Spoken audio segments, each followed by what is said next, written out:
Hello dear students, అందరికీ నమస్కారం. Welcome to our channel. Dear students, మీరు ప్రిపేర్ అవుతున్నటువంటి ఎగ్జామ్లో భాగంగా ఆ సిలబస్లో భాగంగా మనం ఈరోజు తెలుసుకోబోతున్నటువంటి టాపిక్ ఏంటిది అంటే గనక, ఈ టాపిక్ పేరు తెలుసుకునే దానికన్నా ముందు దీనికి సంబంధించినటువంటి పూర్తి సమాచారం మనం అధ్యయనం చేసే ప్రయత్నం చేద్దాం. మరి జనరల్గా అండి, మన శరీరంలో అనేక రకాల జీవక్రియలు అనబడేవి ఏవైతే ఉన్నాయో ఇవి నిర్వహించబడతాయి. జీవక్రియలు అంటే జనరల్‌గా చెప్పొచ్చు మెటబాలిక్ యాక్టివిటీస్ అని చెప్పేసి పిలవచ్చు. ఏంటండి? మెటబాలిక్ మెటబాలిక్ యాక్టివిటీస్ అని చెప్పి అనొచ్చు. గుర్తుపెట్టుకోండి. మెటబాలిక్ యాక్టివిటీస్ లేదా జీవక్రియలు అంటారు. నాన్న, జీవక్రియలు అంటే ఏంటి అంటే మన శరీరంలో అంటే ఇప్పుడు నేను మీకు ఇలా పాఠం చెప్పడానికి తోడ్పడే వ్యవస్థలు ఏవైతే ఉన్నాయో, మన బాడీలో యాక్టివిటీస్ నడవడానికి యూజ్ అయ్యే సిస్టమ్స్ ఏవైతే ఉన్నాయో, ఇవన్నీ పని చేయడానికి ఒక కెమికల్ మెకానిజం అనేది అవసరం. ఒక రసాయనికంగా ఒక పని అనేది జరగాలి. అలాంటి క్రియలన్నింటినీ కూడా మనం ఏమని పిలుస్తామంటే జీవక్రియలు లేదా మెటబాలిక్ యాక్టివిటీస్ అని చెప్పి అంటాం. ఓకేనా? మరి నాన్న, ఇలాంటి జీవక్రియలు లేదా మెటబాలిక్ యాక్టివిటీస్ జరగాలి అంటే, ఓకేనా, ఇలాంటి జీవక్రియలు లేదా మెటబాలిక్ యాక్టివిటీస్ అనేది జరగాలి అంటే మన బాడీకి ఏం కావాలి సార్ అంటే కొంత శక్తి అనేది అవసరం. ఓకేనా? కొంత శక్తి అనేది అవసరం. ఈ శక్తినే నేను ఎనర్జీ అని చెప్పేసి చెప్తా ఉంటాను. మరి మోస్ట్ ఇంపార్టెంట్ అండి, రైల్వే ప్యాటర్న్లో మాట్లాడుకుంటే ఈ ఎనర్జీ ఎవరు సార్ అంటే ఆ ఎనర్జీయే గ్లూకోజ్ అని చెప్పి మనం చెప్తాం. ఏమని చెప్తాం? గ్లూకోజ్ అంటాం. ఓకేనా? గ్లూకోజ్. నాన్న, ఇంపార్టెంట్ బిట్, మానవ శరీరంలో గ్లూకోజ్ అనేది ఎలా నిల్వ ఉంటుంది సార్ అంటే ఏ రూపంలో ఉంటుంది సార్ అంటే గ్లైకోజన్ రూపంలో ఉంటుంది. మోస్ట్ ఇంపార్టెంట్ బిట్ ఇది, చాలా సార్లు రైల్వేలో అడిగినటువంటి ప్రశ్న. ఓకేనా? సో గ్లైకోజన్ రూపంలో శరీరంలో శక్తి అనేది నిల్వ ఉంటుంది. మరి గ్లైకోజన్ అనేది ఎక్కడ నిల్వ ఉంటుంది సార్ అంటే గ్లైకోజన్ అనేది ఎక్కడ నిల్వ ఉంటుంది అంటే కాలేయంలో. కాలేయము అంటే లివర్ అని చెప్పి అంటారు. మరి నాన్న, ఈ కాలేయం యొక్క అధ్యయనాన్ని మనం ఏమని పిలుస్తామంటే హెపటాలజీ అని చెప్పేసి ఏమని పిలుస్తామండి? హెపటాలజీ. గుర్తుపెట్టుకోండి. ఓకేనా? తెలుగులో చెప్పాలంటే హెపటాలజీ అని చెప్పేసి మనం ఏమని పిలుస్తాం? హెపటాలజీ. ఓకేనా? సో కాలేయం గురించి అధ్యయనం చేయడాన్ని హెపటాలజీ అంటారు. మరి ఇలాంటి శక్తి అనేది ఏదైతే ఉందో, ఈ ఎనర్జీ అంటే గ్లూకోజ్ అని చెప్పి మనం పిలవడం జరిగింది కదండి. ఈ గ్లూకోజ్ని మనం శరీరంలో తయారు చేస్తా ఉన్నాం, అంతే కదా? శరీరంలో తయారు చేస్తా ఉన్నాం అనమాట. అంటే మ్యానుఫ్యాక్చర్ అనేది మనం చేస్తా ఉన్నాం. ఏం చేస్తున్నాము? మ్యానుఫ్యాక్చర్ చేస్తున్నాం. శక్తిని మనం మ్యానుఫ్యాక్చరింగ్ అనేది చేస్తా ఉన్నాం. ఇక్కడండి సాధారణంగా మొక్కలైనా జంతువులైనా, జంతువు రూపంలో ఉన్నటువంటి మానవుడైనా, ఓకేనా, శక్తిని మనకు మనంగా లోపల తయారు చేయడానికి గల కారణం ఏంది అంటే బయట నుంచి కొంత శక్తిని లోపలికి, శక్తికి కారకాలు శక్తి రూపంలో ఉన్నటువంటి కొన్ని పదార్థాలని లోపల తీసుకుంటున్నాం మనం, అంతే కదా? లోపల తీసుకోగా అవి జీర్ణమయ్యి తద్వారా శక్తి వస్తుంది. అర్థమైందా? అంటే ఏందిడా, మనము జనరల్గా ఈ శక్తి కావాలి అంటే ఆ శక్తిని ఏ రూపంలో మనం తీసుకుంటా ఉన్నాం? శక్తి కావాలనుకోవడం కోసం ఆహారం రూపంలో మనం తీసుకుంటా ఉన్నాం. అయితే ఇక్కడ police constable and sub inspector స్థాయిలో మాట్లాడితే ఇక్కడ ఫుడ్ అని చెప్పేసి మనం పిలుస్తూ ఉన్నాం కదా. ఈ ఫుడ్ని మన శరీరానికి అందిస్తున్నాం. ఎట్లా? వేరే జీవుల మీద ఆధారపడి. మొత్తానికి ఏ జీవుల మీద ఆధారపడుతున్న విషయం మర్చిపోండి. ఈ ఫుడ్ అనేది శరీరానికి అందిస్తా ఉన్నాం. శరీరానికి ఫుడ్ని అందించడాన్ని, ఆహారాన్ని అందించడాన్ని ఏమంటారంటే పోషణ అని చెప్పి పిలుస్తారు. దీన్నే ఇంగ్లీష్లో న్యూట్రిషన్ అని చెప్పి పిలుస్తారు. ఏమని పిలుస్తారండి? పోషణ లేదా న్యూట్రిషన్ అని చెప్పేసి అంటారు. శరీరానికి శక్తిని అందించడాన్ని దేనికి అందిస్తాం మనం? ఎందుకు అందిస్తాం? శరీరంలో ఈ జీవక్రియలు నడవాలి అంటే శక్తిని అందించాలి. ఏ రూపంలో అందిస్తున్నాం మనం? ఆహారం రూపంలో. మరి ఆహారంలో ఎవరుంటారు సార్ అంటే పోషకాలు అని చెప్పేసి అంటారు. ఏమంటారండి? పోషకాలు. ఈ పోషకాలని ఇంగ్లీష్లో న్యూట్రియంట్స్ అని చెప్పి పిలుస్తాం. ఏమని పిలుస్తామండి? పోషకాలను ఓకేనా, పోషకాలను ఇంగ్లీష్లో న్యూట్రియంట్స్ అంటారు. పోషకాలను ఇంగ్లీష్లో ఏమంటారండి? న్యూట్రియంట్స్ అని చెప్పేసి మనం పిలుస్తూ ఉంటాం. పోషకాలను ఇంగ్లీష్లో న్యూట్రియంట్స్ అని చెప్పి అంటారు. ఓకేనా, గుర్తుపెట్టుకోండి. పోషకాలు ఇంగ్లీష్లో ఏమంటారండి? న్యూట్రియంట్స్ అని చెప్పేసి పిలవడం జరుగుతూ ఉంటుంది. రైట్. మరి ఇలాంటి పోషకాలను ఎవరికి అందిస్తున్నాం మనం? మన యొక్క శరీరానికి అందిస్తాం. మన బాడీకి వీఆర్ గివింగ్ లేదా we're supplying nutrients to our body. ఇలా మన శరీరానికి శక్తి కావాలనుకోవడం కోసం, శరీరానికి శక్తిని ఇవ్వడం కోసం మనం ఏం తీసుకుంటున్నాం? పోషకాలను తీసుకుంటున్నాం. ఇలాంటి పోషకాల గురించి అధ్యయనం చేయడాన్ని ఏమంటారు సార్ అంటే ట్రోపాలజీ అంటారు. ఏమంటారు నాన్న? ట్రోపాలజీ అని చెప్పేసి అంటారు. ఏమంటారు? ట్రోపాలజీ. శరీరానికి శక్తి కావాలనుకోవడం కోసం పోషకాలను అందించే విధానాన్ని ఏమంటారంటే న్యూట్రిషన్ అని చెప్పి పిలుస్తారు. ఏమని పిలుస్తారమ్మా? న్యూట్రిషన్ అని చెప్పి పిలుస్తూ ఉంటారు. ఓకేనా, న్యూట్రిషన్, పోషణ. ఇప్పుడు మనకి రైల్వే ఎగ్జామ్స్లో కానీ ఎస్ఐ కానిస్టేబుల్లో కానీ అడుగుతాడు. ఏమడుగుతాడంటే సాధారణంగా ఏమని అడుగుతాడంటే ఈ క్రింది వానిలో పోషణకు సంబంధించిన సరైన వాక్యాన్ని గుర్తించండి అంటాడు. ఓకేనా, ఇప్పుడు ఆ సరైన వాక్యం ఏంటో నేను చెప్తాను చూడండి. సరైన వాక్యం ఏంటంటే శరీరానికి శక్తినివ్వడం కోసం ఆహారాన్ని పోషకాల రూపంలో ఇస్తే దాన్ని పోషణ అంటారు. మరొకసారి చెప్తాను చూడండి. శరీరానికి శక్తిని అందించడం కోసం ఆహారాన్ని అంటే ఫుడ్ని ఏ రూపంలో ఇస్తున్నాం మనం? పోషకాల రూపంలో ఇస్తున్నాం.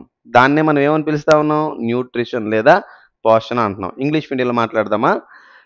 The procurement of nutrients to the body for the production of energy in the form of food to conduct various metabolic activities in our body, and this phenomenon is called as nutrition. అర్థమైందమ్మా? పోషకాల రూపంలో శరీరానికి శక్తిని ఆహార రూపంలో అందిస్తాం మనం పోషకాలను. అర్థమైందా? అలా అందించిన ఏమని పిలుస్తా ఉన్నాము? పోషణ. సో ఎస్ఐ కానిస్టేబుల్లో ఇలాంటి ఎస్సర్స్ను, రేజ్ను, కన్క్లూజన్, స్టేట్మెంట్. ఈసారి రైల్వేలో బయాలజీ కూడా గట్టిగా ఉంటుంది, మామూలు కూడా. అర్థమైందా? డైరెక్ట్ బిట్లు ఏమి ఇచ్చి పడేయడు. అర్థమైందా? మరి న్యూట్రిషన్, పోషణ అంటారమ్మా. సార్ ఇక్కడ పోషకాలు అన్నారండి, పోషకాలు అన్నాం మనం, అవునా? పోషకాలు న్యూట్రిషన్ అంటే తెలుగులో ఏమంటాం మనం? పోషణ అని పిలుస్తాం. సార్ ఇక్కడ పోషకాలు అంటే ఎవరు సార్ అని మీకు డౌట్ వస్తుంది. ఓకేనా, పోషకాలు అంటే ఎవరు సార్ అంటే పోషకాలు అంటే గుర్తుపెట్టుకోండి, సిపిఎల్ ఎంవిడబ్ల్యూ, వీళ్ళ ఆరుగురిని పోషకాలు అంటారు. గమనిక, ఇంపార్టెంట్ బిట్ చెప్తాను. ఓకేనా, జాగ్రత్తగా వినేసేయండి. ఇక్కడ సి అంటే కార్బోహైడ్రేట్లు అని అర్థం. ఓకేనా, సి అంటే ఏంటండి? సి అంటే కార్బోహైడ్రేట్లు అని అర్థం. ఇంగ్లీష్లో రాద్దామా? సి అంటే కార్బోహైడ్రేట్స్ అని పిలుస్తారు. ఏమని పిలుస్తారండి?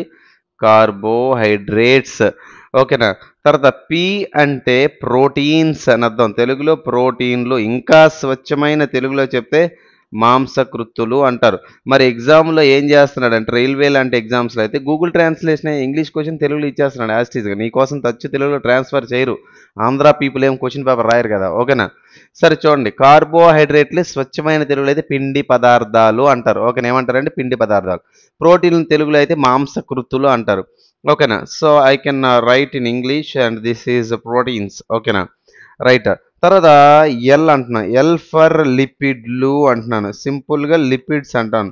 లిపిడ్స్కి ఇంకో పేరు ఏంది సార్ అంటే కొవ్వులు అని చెప్పేసి మనం పిలవచ్చు.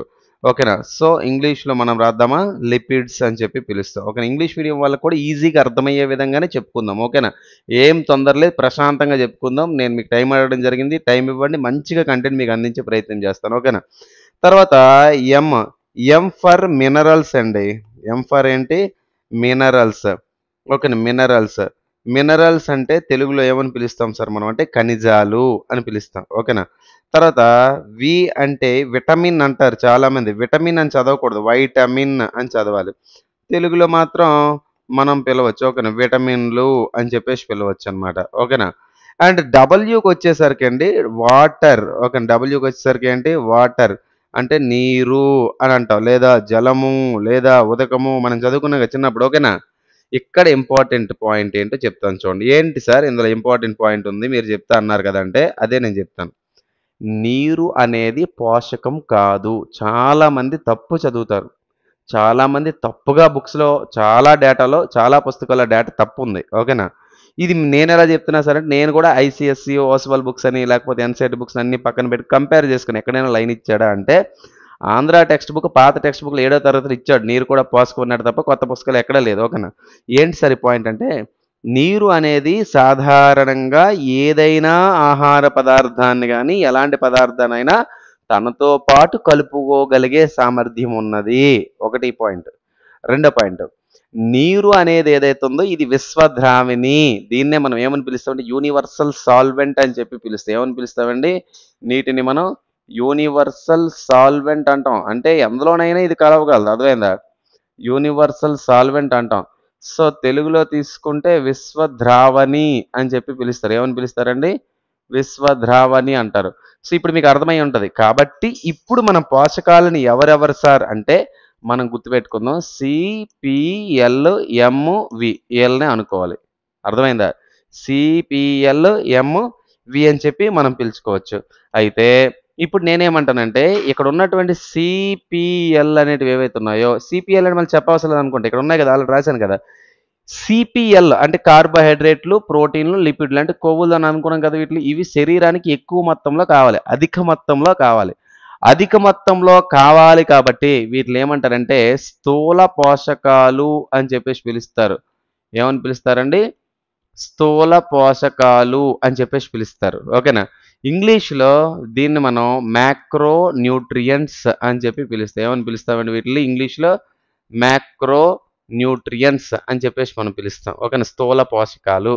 ఓకేనా? మరి 2 మిగిలిపోయాయి కదా! శరీరానికి మినరల్స్ కూర, మినరల్స్ పులుసు, విటమిన్‌ల చారు, విటమిన్‌ల కూర ఎక్కడుంటాయా? ఉండవు కదా! ఇవి జస్ట్ ఏంటంటే ఆహారంలో భాగంగా తీసుకుంటాం. అందుకే వీటిని ఏమంటారంటే సూక్ష్మ పోషకాలు అంటారు. ఇంగ్లీష్‌లో అయితే వీటిని ఏమంటారంటే మినరల్స్‌ని, వైటమిన్స్‌ని మైక్రో న్యూట్రియంట్స్‌గా పిలుస్తారు. ఏమని పిలుస్తారండి? మైక్రో న్యూట్రియంట్స్ స్థూల పోషకాలుగా పిలుస్తారు. ఇది ఇంట్రొడక్షన్. అయితే ఇప్పుడు నేనేమంటాను? ఇలాంటి పోషకాలను శరీరానికి అందించడాన్ని గుర్తుపెట్టుకోండి. పోషణ అంటారన్నాం.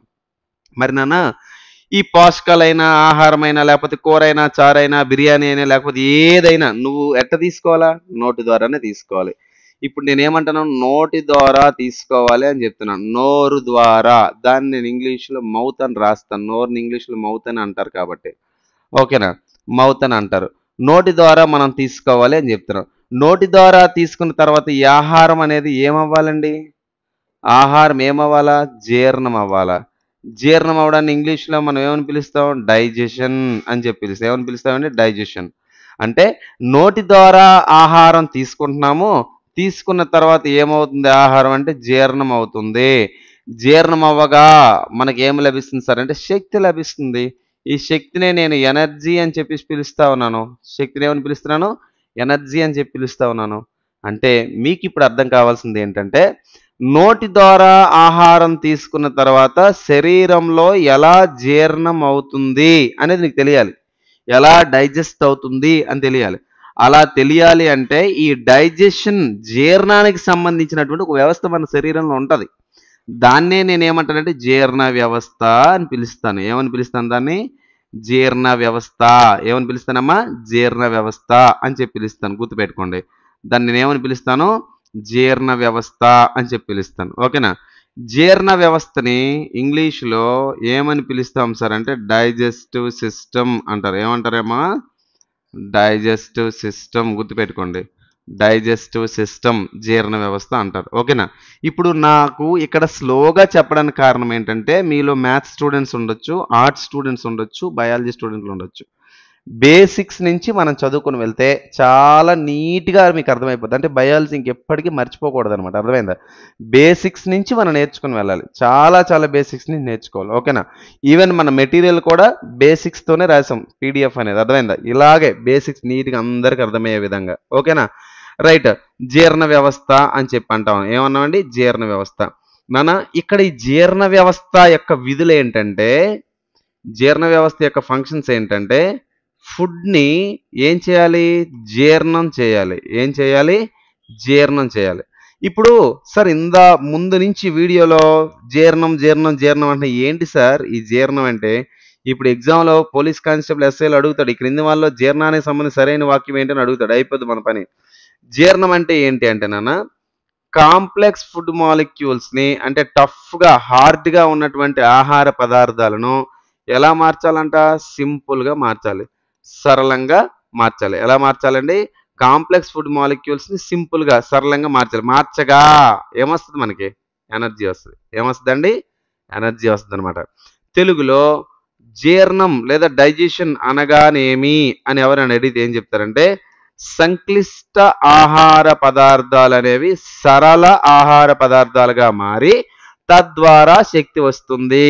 ఈ స్టేట్మెంట్ రైటేనా? రైటేనా? It is absolutely wrong. ఎందుకు సార్? ఎగ్జామ్ పాయింట్ ఆఫ్ వ్యూలో ఆలోచించండి. పాఠం వినేటట్టు కాదు. ఇప్పుడు మీరు పాఠం వింటున్నారని ఫీల్ అవ్వద్దు. ఎగ్జామ్ పాయింట్ ఆఫ్ వ్యూలో ఆలోచించాలి. అంటే ఇప్పుడు మీరు నేర్చుకోబోయేది రేపొద్దున ఎగ్జామ్ హాల్‌లో రిఫ్లెక్ట్ అవ్వాలి. అంతే తప్ప ఈ రోజుకి ఇలా నేర్చుకొని వెళ్ళిపోయామా, కోర్స్ కంప్లీట్ చేసేసుకున్నాం అనేది ఇంపార్టెంట్ కాదు. చదివింది ఏదైనా వన్ టైమ్ సెటిల్మెంట్ అయిపోవాలన్నమాట. అర్థమైందా? అంటే ఒక్కసారి వింటే ఇంకా క్వశ్చన్ పోకూడదు. అలా ఉండాలి మనం. ఓకేనా? ఏంటి సార్ ఇక్కడ కరెక్షన్ అంటే,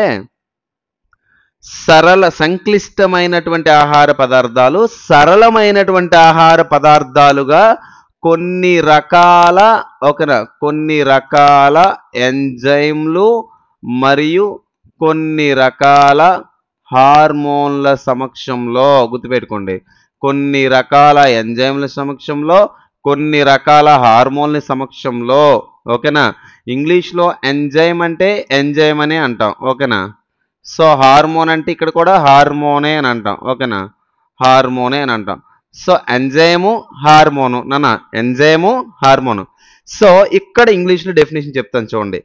ద బ్రేక్ డౌన్ ఆఫ్, ఓకేనా, the breakdown of complex food molecules into simple food molecules. ఓకేనా? To give energy or to produce energy in the presence of లేదా with the help of some enzymes and some hormones to produce energy. Such type of mechanism is called as digestion. దాన్ని ఏమంటారండి? జీర్ణము అని చెప్పి పిలుస్తారు. ఇప్పుడు మీకు definition అర్థమైపోయింది. ఇలాంటి జీర్ణము, ఇలాంటి డైజెషన్ అనేది ఎట్లా జరుగుతుంది, దేని ద్వారా జరుగుతుంది సార్ అంటే, జీర్ణ వ్యవస్థ ద్వారా జరుగుతుంది. దేని ద్వారా జరుగుతుందండి? జీర్ణ వ్యవస్థ ద్వారా జరుగుతుంది. జీర్ణ వ్యవస్థని నేను ఇంగ్లీష్లో ఏమని పిలుస్తానంటే digestive system. Already I have written here. ఓకేనా? సో డైజెస్టివ్ సిస్టమ్ అని చెప్పి మనం పిలుస్తూ ఉంటాం. సార్ ఇక్కడే మళ్ళీ ఇంపార్టెంట్, ఎస్ఎస్సి జీడీ లాంటి పరీక్షలు అడుగుతాడు. ఓకేనా? ఈ డైజెషన్ లేదా డైజెస్టివ్ సిస్టమ్ ఎక్కడి నుంచి ప్రారంభం అవుతుంది సార్ అంటే, ఈ జీర్ణ వ్యవస్థ అనేది నోరు నుండి పాయువు దాకా విస్తరించి ఉంటుందంట. నోటి నుండి పాయువు దాకా. ఇంగ్లీష్లో చెప్పాలంటే యానస్. ఓకేనా? సారీ, మౌత్ అని చెప్పేసి అన్నారు మొదట్లో. ఓకేనా? ఇక్కడ ఎక్కడి నుంచి ప్రారంభం అవుతుందంటే మౌత్ నుండి యానస్ వరకు, నోటు నుండి పాయువు దాకా ఇది ప్రయాణిస్తూ ఉంటుంది జీర్ణ వ్యవస్థ. అమ్మ ఇక్కడ ఎంత దూరం అంటే 9 మీటర్లు. జీర్ణ వ్యవస్థ ఎంత పొడవు అంటే 9 మీటర్లు. ఈ బిట్లు ఎప్పుడుతో అయిపోయాయి తెలుసా? భారతదేశ చరిత్రలో 2014లో జరిగినటువంటి రైల్వే గ్రూప్ డి తర్వాత మరి ఇలాంటి బిట్సే లేవు ఎక్కడ. సో 9 మీటర్ల పొడవు లేదా 27 నుంచి 30 అడుగులు పొడవు అని చెప్పేసి అడుగుల్లో చెప్తా ఉంటారు. ఒకటి బయాలజీకి వచ్చేసరికి న్యూమరికల్ వాల్యూస్ అనేవి ఎగ్జాక్ట్గా ఉండవు. అర్థమైందా? న్యూమరికల్ వాల్యూస్ మారిపోతూ ఉంటాయి. అయితే ఇవి మారిపోవు, కానీ అప్రాక్స్గా చెప్తారు. సో బయాలజీలో కాంపిటేటివ్ ఎగ్జామ్కి వచ్చేసరికి పిహెచ్ విలువలు ఇంతకుముందు చదివేవారు. ఇంతకుముందు రోజుల్లో పిహెచ్ విలువలని, ఈ శరీరంలో బరువులు, ఎముకల బరువు ఎంత, ఎముకల సంఖ్య ఎంత, పెద్దపాటు ఏది, చిన్నపాటు ఏది, పెద్దపాటు బరువు, చిన్నపాటు బరువు, 2 పార్ట్ల బరువు ఎంత, ఇలాంటి రోజులన్నీ పోయాయి. ఇప్పుడు you should be update with the present scenario. అర్థమైందా? సో ఈ న్యూమరికల్ వాల్యూస్ని పక్కన పెట్టేద్దాం. ఓకేనా? మరి ఇంత పొడవు అని చెప్పేసి మనం మాట్లాడుకున్నాం నాన్న. తర్వాత ఇప్పుడు ఏం మాట్లాడుకుంటాం, ప్రజెంట్ ఏం డిస్కస్ చేస్తామంటే మౌత్ నుండి యానస్ దాకా చెప్పుకున్నాం కదా. సో మొదటిగా నేనేం చెప్తానంటే మౌత్ గురించి మాట్లాడతాను. దేని గురించి మాట్లాడుతున్నామా? మౌత్ అంటే నోరు అని చెప్పేసి అంటారు. ఏమంటారండి? నోరు అంటారు. ఒక్కసారి మనం డయాగ్రామ్ చూద్దామా? ఇక్కడ డయాగ్రాము నేనేదో రఫ్ డయాగ్రామ్ వేస్తున్నాను. మరి మీ అంత ఆర్టిస్ట్ అయితే కాదు. జాగ్రత్తగా వినండి. ఓకేనా? సో, రఫ్ డయాగ్రామ్ వేస్తున్నాను. ఇగోండి ఇలా ఇది ముక్కు అనుకుందాం. ఇది నోరు అనుకుందాం. ఇలా, ఇలా తీసుకుందాం. ఓకేనా? రైట్? మరి ఈ డయాగ్రామ్‌లో ముక్కు దగ్గర ఉన్నటువంటి ఈ ముక్కులో ఇది ముక్కు అనుకుందాం. ముక్కుని ఇంగ్లీష్‌లో ఏమంటారు? నోస్. ఓకేనా? నోస్. కంఠస్థ పెట్టకండమ్మా. ఎక్కడ అడగలేదు ఇప్పటిదాకా. ఓకేనా? ఇగోండి ముక్కు లోపల ఉన్నటువంటి ఖాళీ ప్రదేశాన్ని ఏమంటారు? గుర్తుపెట్టుకోండి. ముక్కు లోపల ఉన్నటువంటి ఖాళీ ప్రదేశాన్ని ఏమంటారు? అంటే నాసికా కుహరం అని చెప్పి పిలుస్తారు. ఏమని పిలుస్తారు? నాసికా కుహరం. ఇంగ్లీష్‌లో దీనిని నాసల్ క్యావిటీ అని చెప్పి పిలుస్తారు. ఏమని పిలుస్తారమ్మా? Nasal cavity. ఓకేనా? ఇప్పుడు నోటి లోపల ఉన్నటువంటి ఖాళీ ప్రదేశం. ఓకేనా? ఇదంతా నోరు. నోటి లోపల ఉన్నటువంటి ఖాళీ ప్రదేశాన్ని హాస్య కుహరం అని చెప్పి పిలుస్తారు. ఏమని పిలుస్తారండి? హాస్య కుహరం అని చెప్పి అంటారు. దీనినే బక్కల్ క్యావిటీ అని చెప్పి పిలుస్తారు. ఏమని పిలుస్తారమ్మా? బక్కల్ క్యావిటీ అని చెప్పి పిలుస్తూ ఉంటారు. సో అక్కడ ఉండేది నాసికా కుహరం, ఇక్కడ ఉండేది హాస్య కుహరం. బక్కల్ క్యావిటీకి ఇంకొక పేరు ఏంటంటే నాన్న ఓరల్ క్యావిటీ అని చెప్పేసి పిలుస్తారు. ఏమని పిలుస్తారు? ఓరల్ క్యావిటీ అని చెప్పేసి పిలవడం జరుగుతూ ఉంటుంది. ఓకే, ఇప్పుడు ఇంపార్టెంట్ బిట్ ఇక్కడ డిస్కస్ చేద్దాం. గతంలో అడిగింది నాసికా కుహరాన్ని హాస్య కుహరాన్ని వేరు చేస్తూ ఉన్నటువంటి నిర్మాణం ఏది అంటే ఇగోండి ఇగోండి ఈ మధ్యలో ఉన్నది ఇదంతా. ఓకేనా? సో దీని పేరు ఏంటి అంటే అంగిలి అని చెప్పంట. అంజలి కాదు, అంగిలి. అంగిలి. సో దీన్నే పలేట్ అంటారు. ముందుగా ఉన్నటువంటి భాగాన్ని సాఫ్ట్ పెలేట్ అంటారు. వెనకాల ఉన్నది కాస్త హార్డ్ పెలేట్ అని చెప్పేసి అంటారు. ఓకేనా? సో అంగిలి అనేది సపరేట్ చేస్తూ ఉంటుంది. ఇది కూడా ఒక రకమైనటువంటి ఎముకతోనే నిర్మితమై ఉంటుంది. గుర్తుపెట్టుకోండి. ఇది కూడా ఒక రకమైనటువంటి ఎముకతోనే నిర్మితమై ఉంటుంది. దాన్నే నేను బోన్ అని చెప్పి అంటాను. ఓకేనా? దీన్ని హార్డ్ పెలేట్, దృఢమైనటువంటి అంగిలి, లేదు ఇగోండి హార్డ్ పలేట్ అని చెప్పేసి నేను చెప్తా ఉంటాను. ఇప్పుడు ఇగోండి చూడండి అని గాలి పీల్చా, మళ్ళీ నోటి ద్వారా ఆహారం తీసుకున్నా. వీళ్ళిద్దరూ కామన్ గా కలిసే జంక్షన్ ఒకటి ఉంటుంది అనమాట. ఓకేనా? వీళ్ళిద్దరూ కామన్ గా ఇగోండి ఇలా వస్తాడు వీడు, ఇలా వస్తాడు వీడు. వీళ్ళిద్దరూ కామన్ గా కలిసే జంక్షన్ ఏదంటే ఇగోండి ఇది. ఇది ఇక్కడికి వచ్చేసరికి మనకి కామన్ జంక్షన్ గా మనం చెప్తాం. ఓకేనా? ఇదంతా కూడా కామన్ జంక్షన్. మరి కామన్ జంక్షన్ని మనం ఏమని పిలుస్తాం సార్ అంటే గుర్తుపెట్టుకోండి. కామన్ జంక్షన్ ఏమని పిలుస్తాం అంటే గ్రసని అని చెప్పేసి పిలుస్తాం. ఏమని పిలుస్తామమ్మా? గ్రసని అని చెప్పేసి పిలుస్తారు. గ్రసని. ఇప్పుడు ఈ గ్రసనిని మనం ఏమంటామంటే ఇంగ్లీష్లో ఫారింగ్స్ అంటాం. PHARYNX. ఇది స్పెల్లింగ్స్ ఇంపార్టెంట్ మళ్ళా. ఓకేనా? ఫారింగ్స్. చాలా మంది ఫార్నెక్స్ అని చదువుతారు. అలా కాదు, ఫారింగ్స్ గ్రసని అంటారు. సార్ ఇక్కడ గ్రసని దీని యొక్క సిగ్నిఫికెన్స్ ఏంటో తెలుసుకొని అప్పుడు నోటి లోపల ఉన్న భాగాలు డిస్కస్ చేద్దాం. గ్రసని అన్నాం కదా, గ్రసని ఏమన్నా మనం ఫారింగ్స్ అని చెప్పేసి మనం పిలుస్తున్నాం. ఏమని పిలుస్తున్నాం? ఫారింగ్స్. సో ఎందుకు సార్ ఇక్కడ గ్రసని అని రాశారు సార్ అంటే ఈ కానిస్టేబుల్ ఎస్ఐలెంట్ ఎగ్జామ్లో కానీ లేకపోతే స్టాఫ్ సెలక్షన్ ఎగ్జామ్లో కానీ రైల్వే ఎగ్జామ్లో కానీ ఆర్డర్లో పెట్టమంటాడు పార్ట్స్. మీకు ఇప్పుడు కంప్లీట్గా ఆర్డర్లో పెట్టడం రావాలి. ఓకేనా? ఇప్పుడు గ్రసనిలోనికి ఏమవుద్దంటే అమ్మ, ఫర్ ఎగ్జాంపుల్ మన చెవి తీసుకుందాం. చెవి డొప్ప ఇది. ఓకేనా? ఇదంతా తీసుకుంటే చెవి డొప్ప. రైట్? ఇదంతా చెవి డొప్ప అమ్మ. చెవి డొప్పని మనం గమనిస్తే ఇక్కడి నుంచి కంటిన్యూషన్ ఇలా మధ్య చెవి. ఓకేనా? మధ్య చెవి అంటారు దీన్ని. ఇలా క్యారీ అయ్యి ఇలా ఫినిష్ అవుద్ది అనమాట. ఓకేనా? ఫినిష్ అవుద్ది. ఫినిష్ అయిన తర్వాత ఏమవుద్ది సార్ అంటే ఇక్కడ మనకు ఒక 3 ఎముకలు ఉంటాయి. మీకు తెలుసు కదా చెవిలో 3 ఎముకలు ఉంటాయని. ఇలా ఒక 3 ఎముకలు ఉంటాయి. 3 ఎముకల దగ్గరగా ఇలా కాక్లియా అని ఒక నిర్మాణం ఉంటుంది. ఏముంటుందండి? కాక్లియా అనే నిర్మాణం ఉంటుంది. ఈ కాక్లియా అనే నిర్మాణం దగ్గర నుండి మనకి ఇలా ఈ సైడ్ నుంచి ఇలా ఒక గొట్టంలో స్టార్ట్ అవుద్ది అనమాట. ఇలా ఇది ఒక చిన్న పైప్ లాగా ఉంటుంది అనమాట. గుర్తుపెట్టుకోండి. ఇలా మనకు ఒక చిన్న పైప్ లాంటి స్ట్రక్చర్, దాన్నే ట్యూబ్ లైక్ స్ట్రక్చర్ అని చెప్పి మనం అనుకుందాం. ఓకేనా? ఇలా స్టార్ట్ అవుద్ది అనమాట. గుర్తుపెట్టుకోండి. ఇలా ట్యూబ్లా స్టార్ట్ అవుద్ది. ఇప్పుడు ఈ ట్యూబ్ ఏదైతే ఉందో ఈ ట్యూబ్ని మనం ఏమంటామంటే యూస్టేషియన్ నాళము అని చెప్పి పిలుస్తాం. చూడండి, యూస్టేషియన్ ఏమ్మా? యూస్టేషియన్ నాళము అని చెప్పి పిలుస్తారు. ఏమని పిలుస్తారమ్మా? యూస్టేషియన్ నాళము అంటారు. ఇంగ్లీష్లో కూడా we can say this is Eustachian tube. What is this? Eustachian tube. The specificity or the significance or the specification of the Eustachian tube is to open into the pharynx. అంటే ఏంటంటే ఇక్కడ నేను చెప్పినటువంటి ఈ యూస్టేషన్ నాళం అనేది ఏదైతే ఉందండి, చెవిలో నుండి గొంతులో ఉన్నటువంటి ఫారింగ్స్ అని చెప్పి ఏదైతే పిలుస్తా ఉన్నానో, అంటే ఇక్కడ ఉన్నటువంటి జంక్షన్ ఏమన్నాను నేను? ఫారింగ్స్ అన్నాను. అంటే తెలుగులో ఏమని చెప్పాం? ఫారింగ్స్ అంటే గ్రసని. ఈ గ్రసనిలోకి ఓపెన్ అవుద్ది అనమాట. అది ఇంపార్టెంట్. రెండు చెవులు రెండు వైపు నుంచి గొంతు దగ్గరకు ఓపెన్ అవుతాయి అన్నమాట. సార్ ఇవి ఏం చేస్తాయి సార్ అంటే, ఎప్పుడైనా వాతావరణంలో అధిక పీడనం వచ్చినా, శరీరంలో వాంతులు గట్రా అయ్యేటప్పుడు అధిక పీడనం వచ్చినా కర్ణబేరి చిట్లిపోకుండా ఉండడానికి ఆ ప్రెజర్ని మెయింటైన్ చేస్తుంది అనమాట. ఎక్కువ ప్రెజర్ ఇస్తే గొంతులోకి విడిచిపెడతా ఉంటుంది. అంటే మనం ఇక్కడ ఏం అర్థం చేసుకోవాలంటే, సింపుల్గా కానిస్టేబుల్ ఎస్ఐ లాంటి పరీక్షల్లో ఇంత డెప్త్గా అడుగుతాడు. ఓకేనా?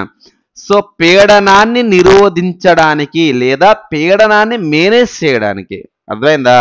సో పీడనం అనేది ఏదైతే ఉందో ఈ పీడనాన్ని మేనేజ్ చేస్తూ ఉంటుంది అనమాట. అర్థమైందా? అంటే it manages the pressure that happens inside the years.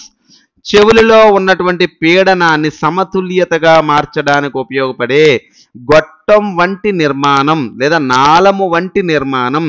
ఓకేనా? The pressure which takes place in the years can be maintained by a tube like structure that is called eustachian tube, and that kind of a tube opens into our pharynx.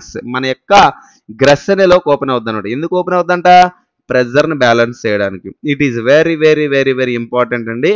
సబ్జెక్ట్ని డెప్త్గా ఇలా మనం నేర్చుకుంటూ వెళ్ళాలి. ఓకేనా? సబ్జెక్ట్ని ఇంత డెప్త్గా మనం నేర్చుకుంటూ వెళ్ళాల్సి ఉంటుంది. అర్థమైందా? సో ప్రెజర్ని మనం బ్యాలెన్స్ చేయడానికి ఉపయోగపడుతుంది అని చెప్పేసి మనం చెప్పుకున్నాం. ఓకేనా? ఇప్పుడు గ్రసన అయింది. నోటి గురించి మనం మాట్లాడుకుందాం. ఓకేనా? నోరుని ఏమన్నా మనం మౌత్ అన్నాం. ఇలాంటి మౌత్లో భాగాలు ఏంటి సార్ అంటే, నోట్లో ఉన్నటువంటి భాగాలు నాలుక, అదేవిధంగా నాలుక తర్వాత మనకు ఉండేది దంతం, దంతం తర్వాత మనకు ఉండేది ఏంది సార్ అంటే లాలాజల గ్రంథులు. ఓకేనా? ఏమంటామండి? లాలాజల గ్రంథులు అంటారు. ఒక్కసారి ఇంగ్లీష్లో రాద్దామా? టంగ్ అనేది ఒక జ్ఞానేంద్రియం, ఇది ఒక సెన్స్ ఆర్గాన్ అని చెప్పండి. టంగ్ స్పెల్లింగ్ చూసుకోండి. ఓకేనా? దంతం ఒకటే రాశాను కాబట్టి టూత్ అంటారు. దంతాలు అంటే టీత్ అని అనుకుందాం మనం. లాలాజల గ్రంథులు అంటే ఏం చెప్తాం సార్ అంటే సెలైవరీ గ్లాండ్స్ అని చెప్పి మనం పిలుస్తాం. ఏమని పిలుస్తామండి?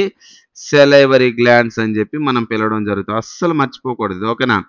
సెలైవరీ గ్లాండ్స్ అంటాం. టూత్ అంటే తెలుసు, దంతం. టంగ్ అంటే నాలుక. ఇప్పుడు ఎగ్జామ్ పాయింట్ ఆఫ్ వ్యూ అడగొచ్చు. ఇక్కడ దంతం అంటున్నా నోటి లోపల ఉన్నటువంటి నోటి లోపల ఉన్నటువంటి భాగాల సంఖ్య 3.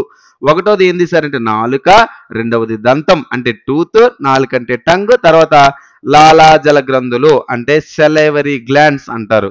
బిట్ మాత్రం ఖచ్చితంగా ఈ వ్యవస్థ నుంచి వస్తే ఎక్కడ ఎక్కువ స్ట్రైక్ అవుతుంది సార్ అంటే లాలాజల గ్రంథుల మీద స్ట్రైక్ అవుతుంది. ఈ బిట్ లాలాజల గ్రంథుల మీద ఎస్ఎస్సి జీడీలో దాదాపుగా నాకు యాజ్ పర్ మై గెస్సింగ్ ఒక 20 సార్లు ఇచ్చి ఉంటాడు. అర్థమైందా? రైల్వేలో తీసుకుంటే గ్రూప్ డిలోని ఎక్కువ సార్లు రిపీట్ అయింది ఈ క్వశ్చన్ లాలాజల గ్రంథుల మీద. ఎన్టీపీసీలో కూడా అడిగినటువంటి సందర్భాలు ఉన్నాయి. ఎస్ఐ పోలీసులు అయితే కనుక ఈ టాపిక్ నుంచి కంప్లీట్గా వరుస క్రమంలో పెట్టండి, ఆర్డర్ని అరేంజ్ చేయండి, లేదా మ్యాచింగ్స్లో ఇచ్చి ఎస్ఎర్స్ను రేజ్ను కన్క్లూజివ్ స్టేట్మెంట్ అలా ఒక్కొక్కటి టచ్ చేస్తూ వెళ్ళడం జరిగిందనమాట. చాలా చాలా చాలా చాలా ఇంపార్టెంట్. అస్సలు మీరు నెగ్లిజెన్స్ అనేది ఈ టాపిక్ మీద ఉండకూడదు. అది మీరు మైండ్లో పెట్టుకోండి. అర్థమైందా? సో మరి ఇది అంతా కూడా ఇంట్రడక్షన్. అంటే ఇప్పుడు నాకు చెప్పండి, ఈ టాపిక్ పేరేంటి? మనం చెప్పుకోబోయే పాఠం పేరేంటి? ఇప్పుడు చెప్పండి. మనం చెప్పుకోబోయే పాఠం పేరేంటంటే జీర్ణ వ్యవస్థ. ఇప్పుడు పాఠం పేరు మనం రాద్దాం. అర్థమైంది కదమ్మా మీకు ఇప్పుడు? సో మన పాఠం పేరేంటంటే జీర్ణ. ఓకేనా? మన పాఠం పేరేంటి? జీర్ణ వ్యవస్థ. గుర్తుపెట్టుకోండి. ఏంటమ్మా? జీర్ణ వ్యవస్థ. ఎవరి యొక్క జీర్ణ వ్యవస్థ?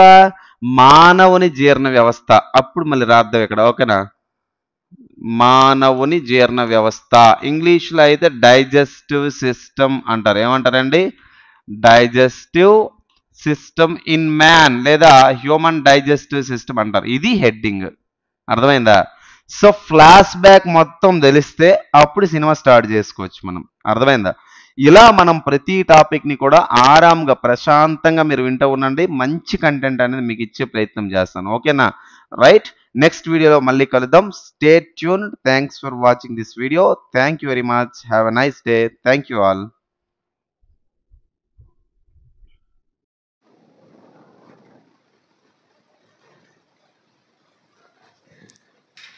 హలో డియర్ స్టూడెంట్స్, అందరికీ నమస్కారం. Welcome to biology it's simple now YouTube channel and mobile app. Dear students, మనము మానవ జీర్ణ వ్యవస్థ గురించి ఒక 2 వీడియోలు మనము 10th క్లాస్ సిలబస్లో భాగంగా 10th క్లాస్ టెక్స్ట్ బుక్ నుంచి మనం మన యాప్లో చెప్పుకోవడం జరిగింది.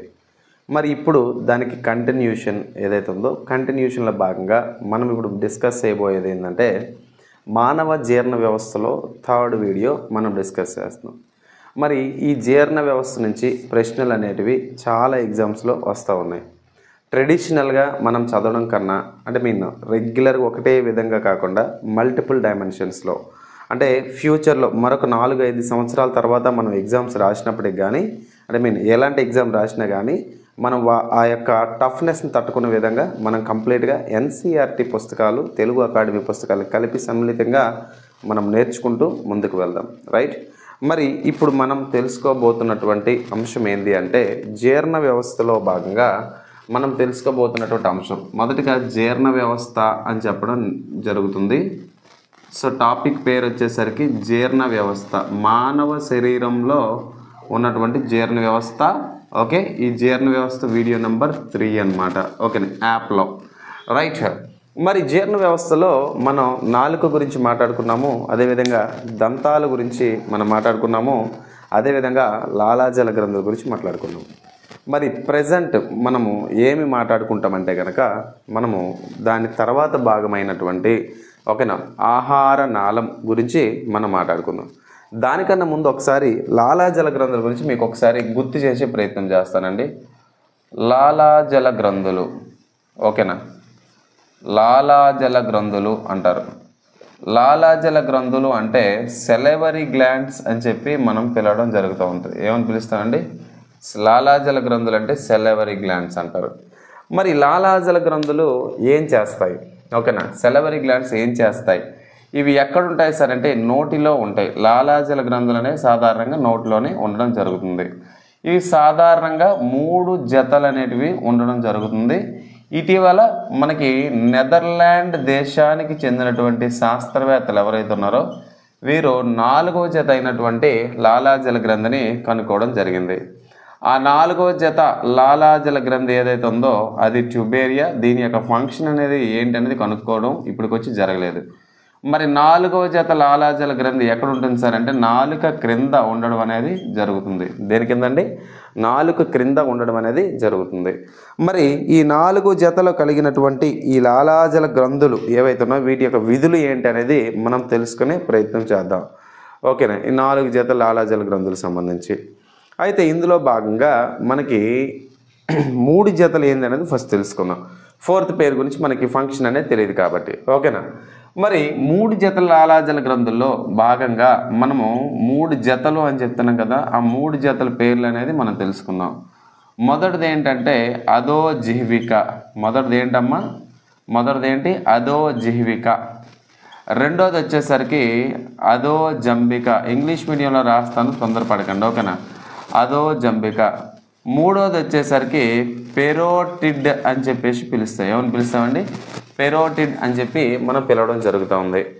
అదో జిహ్విక అంటే ఏమని పిలుస్తాం సార్ అంటే సబ్ లింగ్యువల్ అని చెప్పి మనం పిలవడం జరుగుతుంది. ఏమని పిలుస్తారండి? సబ్ లింగ్యువల్ అంటారు. అదో జంబిక అనేసరికి సబ్ మ్యాండిబులర్ ఆర్ సబ్ మ్యాక్సిల్లరీ అని చెప్పేసి పిలవచ్చు.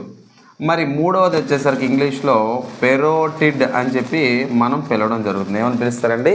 పెరోటిడ్ అంటారు.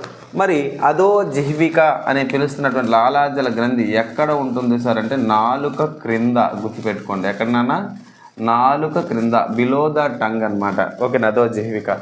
అదో జంబిక అంటే ఏంటంటే రెండు దవడలు కలిసే చోటు, రెండు దవడలు కలిసే చోటు, where the two jaw bones are combined together at a particular place. ఈ ప్రదేశంలో మనకి అదో జంబిక కనిపిస్తుంది. పెరోటిడ్ వచ్చేసరికి ఎక్కడ కనిపిస్తుంది సార్ అంటే చెవులు వెనకాతల. ఎక్కడండి ఇవి ఎక్కడ కనిపిస్తాయి? చెవులు వెనుక ఈ లాలాజల గ్రంథులు అనేవి కనిపిస్తూ ఉంటాయి. గుర్తుపెట్టుకుని ఎక్కడ కనిపిస్తాయి నాన్న? చెవుల వెనుక ఈ లాలాజల గ్రంథులు అనేవి కనిపిస్తూ ఉంటాయి. అయితే ఇంపార్టెంట్ ఏంటి, ఇక్కడ ఉన్నటువంటి ఈ 3 జతల లాలాజల గ్రంథుల గురించి మనం మాట్లాడేటప్పుడు ప్రధానంగా పెరోటిడ్ గురించి మాట్లాడుకుందాం.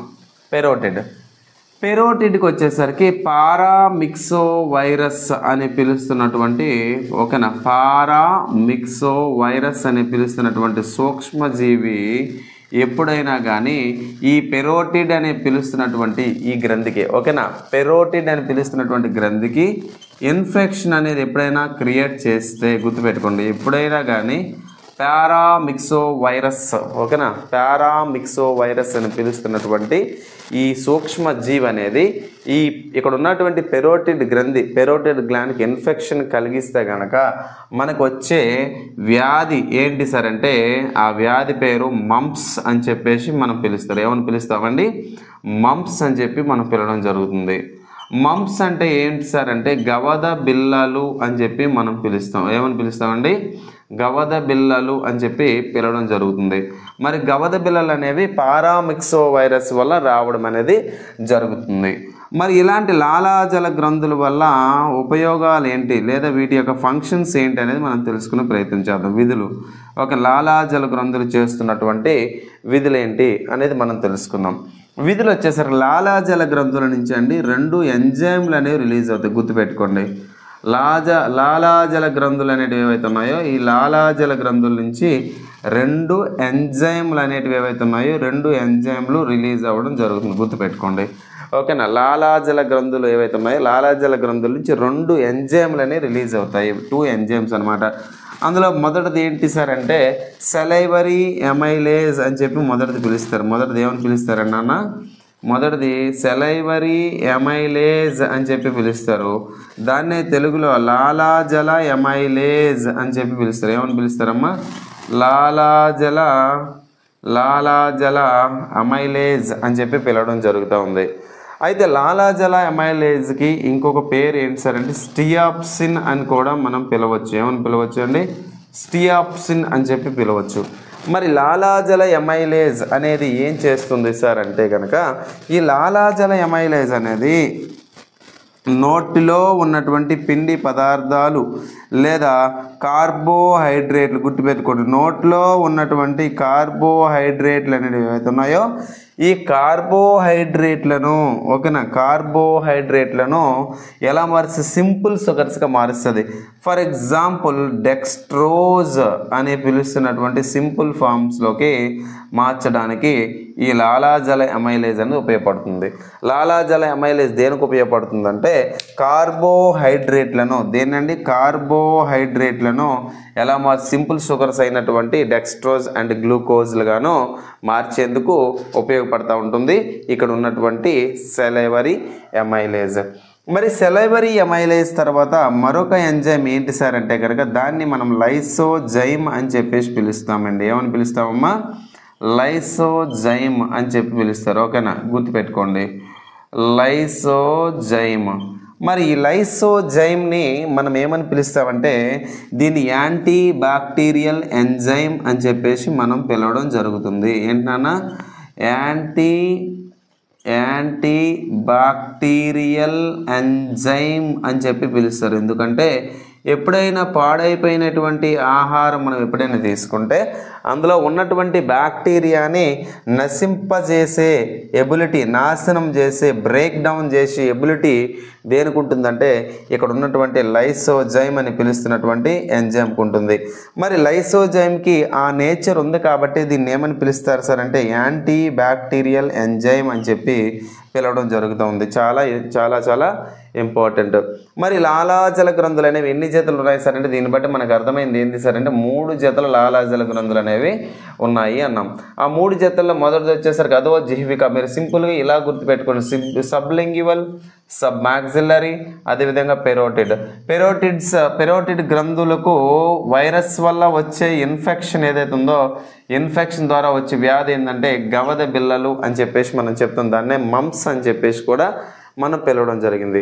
అయితే ఇంపార్టెంట్ ఏంటంటే ఎప్పుడైనా గుర్తుపెట్టుకోండి, వైరస్ వల్ల ఎప్పుడైనా చాలా important 8th class NCERT text బుక్లో ఉంది, ఇది మన యాప్లో కూడా మనం చెప్పడం జరిగింది. ఈ మాట యాప్లో 8th క్లాస్ వీడియోస్లో చూడండి. ఓకేనా, ఎప్పుడైనా కానీ వైరస్ని నశింపజేయాలి అంటే గుర్తుపెట్టుకోండి, వైరస్ని నశింపజేయాలి అంటే యాంటీబయాటిక్స్ పనికి రావు. అది ఇంపార్టెంట్ బిట్. ఓకేనా, ఇంపార్టెంట్ బిట్ ఏంటి సార్ అంటే వైరస్లు ఎప్పుడు కూడా దేని ద్వారా నాశనం అవుతాయంటే వైరస్లు ఎప్పుడు కూడా టీకాల సాయంతో నాశనం అవ్వడం జరుగుతూ ఉంటుంది. ఓకేనా, వైరస్లు ఎలా నాశనం అవుతాయి సార్ అంటే టీకాల ద్వారా నాశనం అవుతాయి, అంటే తప్ప ఎలాంటి యాంటీబయోటిక్స్ అనేవి ఏవైతే ఉన్నాయో యాంటీబయోటిక్స్ అనేవి అప్లై చేయడం జరగదు. కాబట్టి మనం ఇక్కడ ఏమర్థం చేసుకోవాలండి, ఇక్కడ వైరస్లు అనేవి ఓకేనా, వైరస్లు అనేటివి ఏవైతే ఉన్నాయో వైరస్లు ఎప్పుడు కూడా యాంటీబయాటిక్తో నాశనం కావు. మరి వైరస్లు దేని ద్వారా పోతాయి సార్ అంటే వైరస్లు దేని ద్వారా నాశనం అవుతాయి అంటే వ్యాక్సిన్స్ ద్వారా నాశనం అవుతాయి. సో టీకాలు వేయడం ద్వారా వైరస్ని మనం నశింపజేయచ్చు. అదేవిధంగా ఇంపార్టెంట్ బిట్, వైరస్ అనేది సూక్ష్మజీవి అనడం కన్నా దీన్ని మనం ఏమని పిలవచ్చు సార్ అంటే అవిచ్ఛిన్న పరాన్నజీవి అని చెప్పేసి పిలవచ్చు. దీన్ని ఏమని పిలవచ్చు అండి, అవిచ్ఛిన్న పరాన్నజీవి అని చెప్పి పిలవచ్చు. దీన్ని ఇంగ్లీష్లో ఆబ్లిగేట్ పారాసైట్ అని చెప్పి పిలుస్తారు. ఏమని పిలుస్తారనమ్మా, ఆబ్లిగేట్ పారాసైట్ అని చెప్పి పిలవడం జరుగుతూ ఉంటుంది. ఎందుకు సార్ అంటే దీనికి ఎప్పుడైనా అతిథేయి లేదా హోస్ట్ ఉండేటప్పుడు ఆ జీవి మీద ఉంటుంది, లేదంటే వాతావరణంలో స్ఫటిక రూపంలో ఉంటుంది. ఏ రూపంలో ఉంటుందండి, స్ఫటిక రూపంలో ఉండడం జరుగుతుంది. మరి స్ఫటిక రూపంలో 2 నేచర్స్ చూపిస్తుంది, డ్యూయల్ నేచర్ని చూపిస్తుంది, కాబట్టి దాన్ని ఆబ్లిగేట్ పారాసైట్ అంటారు. 8th క్లాస్ టెక్స్ట్ బుక్లో ఇవ్వడం జరుగుతుంది. ఓకే, మరి లాలాజల గ్రంథులు అయ్యాయి. లాలాజల గ్రంథులు నోరు గురించి దంతం గురించి కూడా మన యాప్లో వీడియోస్లో మాట్లాడుకున్నాం. మరి ప్రెజెంట్ నోరు తర్వాత జీర్ణ వ్యవస్థలో వచ్చే భాగం ఏంది అంటే ఆహార నాళం అని చెప్పేసి మనం పిలుస్తాం. ఏమని పిలుస్తాం అండి, ఆహార నాళం అంటారు. దీన్నే ఇంగ్లీష్లో ఫుడ్ పైప్ అని చెప్పేసి మనం పిలుస్తాం. ఏమని పిలుస్తామండి, ఫుడ్ పైప్ అంటారు, లేదా వైసోఫాగస్ అంటారు. చాలామంది ఈసోఫాగస్ అని చదువుతారు. ఓకేనా, సో వైసోఫాగస్ ఏమని పిలుస్తారమ్మా, వైసోఫాగస్ లేదా ఈసోఫాగస్ అంటారు. ఆహార నాళం, ఆహారం వెళ్ళడానికి ఉపయోగపడే ఒక ట్యూబ్ లైక్ ఒక పైప్ లాంటి నిర్మాణం అన్నమాట. చాలా జాగ్రత్తగా వినాలి. ఓకేనా, ఇలా మనకు ఒక గొట్టం అనేది కనిపిస్తూ ఉంటుంది, ఒక నాళం, ఒక పైప్ లాంటిది కనిపిస్తుంది. బయాలజీలో గొట్టం అనకూడదు, నాళం అనాలి. ఓకేనా, ఇలా నాళం లాంటి ఒక నిర్మాణంతో కూడినట్టు స్ట్రక్చర్ కనిపిస్తుంది, మౌత్ కంటిన్యూషన్ అనమాట. సో దీనిని మనం ఏమని పిలుస్తాం సార్ అంటే వైసోఫాగస్ అని చెప్పేసి పిలవడం జరుగుతుంది, లేదా ఈసోఫాగస్ అని చెప్పి మనం పిలుస్తాం. దీనికి ఇంకో పేరేంటండి, ఫుడ్ పైప్ అని చెప్పేసి పిలవడం జరిగింది. ఏమని పిలుస్తున్నాం అండి, ఫుడ్ పైప్ అని చెప్పి మనం పిలుస్తూ ఉన్నాం. ఓకేనా, ఫుడ్ పైప్ లేదా it is also called as oesophagus. ఏమంటున్నామండి, వైసోఫాగస్ అని చెప్పేసి మనం చెప్పడం జరిగింది. మరి వైసోఫాగస్ లేదా ఫుడ్ పైప్ గురించి మనం మాట్లాడుకోవాలి. ఓకే, మొదటిగా ఈ పైప్ అనేది ఏదైతే ఉందో ఓకేనా, ఫస్ట్ బిట్ ఇందులో ఏంటి అంటే కనుక ఇందులో ఎలాంటి ఎంజైమ్లు కానీ అదేవిధంగా ఎలాంటి హార్మోన్లు కానీ, ఇంగ్లీష్ మీడియం అభ్యర్థులు కూడా ఇదే పదాలు. ఓకేనా, no enzymes and no hormones are secreted. ఓకేనా, సో ఎలాంటి హార్మోన్లు కానీ ఎలాంటి ఎంజైమ్లు కానీ ఉండవు. అదేవిధంగా ఇక్కడ ఉన్నటువంటి పైప్ ఏదైతే ఉందో ఓకేనా, ఇది దేంతో తయారైందంటే స్క్వామస్ ఎపిథీలియల్ టిష్యూతో తయారవుతాయి. ఉపస్తరిత ఉపకళా కణజాలంతో నిర్మితమవుతాయి. ఉపస్తరిత ఉపకళా కణజాలం అంటారు. ఓకే, ఇక్కడ రాసిన చూడండి, ఉపస్తరిత ఉపకళా కణజాలం. ఈ బిట్ ఎక్కడ సరే 9th class NCERT text book నుంచి వచ్చినటువంటి బిట్. ఓకే, ఉపస్తరిత ఉపకళా కణజాలం స్క్వామస్ ఎపిథీలియల్ సెల్స్తోనే తయారవడం జరుగుతుంది. అయితే ఇంపార్టెంట్ బిట్, జీర్ణ వ్యవస్థలో ఉన్నటువంటి జీర్ణ వ్యవస్థ మొత్తం కూడా ఈ కణజాలంతోనే తయారవుతుంది. చాలా ఇంపార్టెంట్. ఓకేనా. సో ఇది నేను అడిగేది కండరం కాదు, మజిల్ కాదు, నేను అనేది టిష్యూస్. ఎలాంటి టిష్యూస్ ఉంటాయి సార్ అంటే ఉపస్తర తుపకళా కణజాలం లేదా స్క్వామస్ ఎపిథీలియల్ టిష్యూస్ అనేటివి ఉంటాయి అన్నమాట. అదేవిధంగా ఇంపార్టెంట్ ఏంటంటే ఈ గొట్టంలో ఉన్నటువంటి కండరాలు ఏ రకానికి చెందినవి అంటే ఈ పైప్లో, ఫుడ్ పైప్లో ఉన్నటువంటి muscles A type of muscles అంటాం. ఫర్ ఎగ్జాంపుల్ ఆహారం ఇలా గొంతులోకి తీసుకున్న తర్వాత ఏం చేస్తాం, ఫుడ్ని ఆపగలమా లేదా? ఫుడ్ని మనం ఫర్ ఎగ్జాంపుల్ ఇలా తీసుకున్నప్పుడు ఇలా ఆపగలం, కొంతవరకు ఆపగలం. ఒకసారి ఫుడ్ జారుకు లోపలికి వెళ్ళిన తర్వాత ఆపగలమా? ఆపలేము. అంటే దీన్ని బట్టి మనం ఏమర్థం చేసుకోవాలంటే ఇక్కడ ఉన్నటువంటి ఈ పైప్లో పైన ఉన్నటువంటి కండరాలు, ఓకేనా, ఈ ఆహార నాళం లేదా ఫుడ్ పైప్ లేదా ఈసోఫాగస్లో అప్పర్ రీజన్ ఉన్నటువంటి కండరాలు ఏవైతే ఉన్నాయో దోస్ ఆర్ వాలంటరీ మజిల్స్ అంటారు. ఏమంటారండి వీటిని? వాలంటరీ మజిల్స్ అంటారు. ఓకేనా. వాలంటరీ మజిల్స్ అంటే తెలుగులో నియంత్రిత కండరాలు అని చెప్పి మనం పిలుస్తాం. ఏమని పిలుస్తామండి? నియంత్రిత కండరాలు.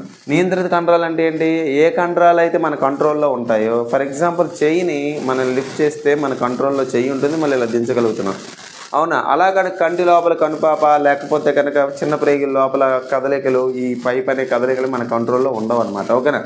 అయితే ఇక్కడ ఫుడ్ అని ఇక్కడ ఆపగలుగుతున్నాం, ఇక్కడ దాకా ఆపగలుగుతున్నాం కాబట్టి నియంత్రిత కండరాలు. గుర్తుపెట్టుకుని అక్కడ ఆపగలుగుతున్నాం కాబట్టి నియంత్రిత కండరాలు. మరి ఆహారం క్రిందికి వెళ్ళిన తర్వాత ఆపగలమా? ఆపలేము. ఇక్కడికి వచ్చేసరికి ఎలాంటి కండరాలు అంటే అనియంత్రిత కండరాలు అనేవి ఉంటాయి. ఇక్కడ ఏ కండరాలు ఉంటాయండి? అనియంత్రిత కండరాలు. So voluntary muscles are seen in the upper region of the oesophagus. Oesophagus పై భాగంలో వాలంటరీ మజిల్స్ ఉంటాయి. లోవర్ రీజన్లో ఏముంటాయి సార్ అంటే ఇన్వాలంటరీ మజిల్స్ ఉంటాయి. ఏముంటాయండి? Involuntary muscles. ఇన్వాలంటరీ అంటే ఏంటి? అనియంత్రిత కండరాలు అనేటివి మనకు కనిపిస్తూ ఉంటాయి. మరి ఈ పైప్ గురించి మనం మాట్లాడినప్పుడు ఇందులోనే ఏంటంటే గుర్తుపెట్టుకోండి, లాంగ్ అండ్ సిలిండ్రికల్. చాలా ఇంపార్టెంట్. ఏంటంటే లాంగ్ అండ్ సిలిండ్రికల్. లాంగ్ అంటే పొడవుగా, మరియు సిలిండ్రికల్ వలయాకారంగా ఉన్నటువంటి కండరాలు గలవు. అంటే ఈ మజిల్స్ ఏవైతే ఉన్నాయో ఇవి ఎలా ఉంటాయంట? లాంగ్ పొడవుగా ఉంటాయి. మరి సిలిండ్రికల్ అంటే ఏంటి? సిలిండ్రికల్ అంటే ఏంటి? వలయాకారంగా. సో పొడవుగా మరియు వలయాకారంగా గల కండరాలు అనేవి ఎక్కడ ఉంటాయి సార్ అంటే ఇక్కడ ఉన్నటువంటి ఈసోఫాగస్లో ఉంటాయి. ఈసోఫాగస్లో ఎలాంటి ఎంజైమ్లు ఉండవు, ఎలాంటి హార్మోన్లు ఉండవు. మరి ఇక్కడ ఉన్నటువంటి ఈసోఫాగస్ అంచులు అనేవి ఏవైతే ఉన్నాయో ఈ అంచంతా కూడా జిగురుగా ఉన్నటువంటి పదార్థం చేత ఉంటాయి. అంటే జెల్లీ లైక్ మెటీరియల్ అనేది మనకి అంచులు కనిపిస్తుంది. దీన్నే మనం ఏమంటామంటే మ్యూకస్ అని చెప్పి పిలుస్తాం. ఏమని పిలుస్తామంటే దీన్ని మ్యూకస్ అంటారు, లేదా తెలుగులో శ్లాష్మం అని చెప్పి మనం పిలవడం జరుగుతూ ఉంటుంది. ఏమని పిలుస్తామండి? మ్యూకస్, లేదా ఏమని పిలుస్తామమ్మా? శ్లాష్మము అని చెప్పేసి పిలుస్తూ ఉంటాం. మరి శ్లాష్మం అనేది దేనికి ఉపయోగపడుతుంది సార్ అంటే నోటి నుంచి వచ్చినటువంటి ఆహారం అనేది దేంతో కలిసింది? లాలాజలంతో కలిసింది, సెలైవాతో కలవడం జరిగింది. నోటి నుంచి వచ్చే ఆహారం లాలాజలంతో కలిస్తే దాన్ని ఏమని పిలుస్తారు సార్ అంటే బోలస్ అని చెప్పి పిలుస్తారు. ఏమని పిలుస్తారు నాన్న?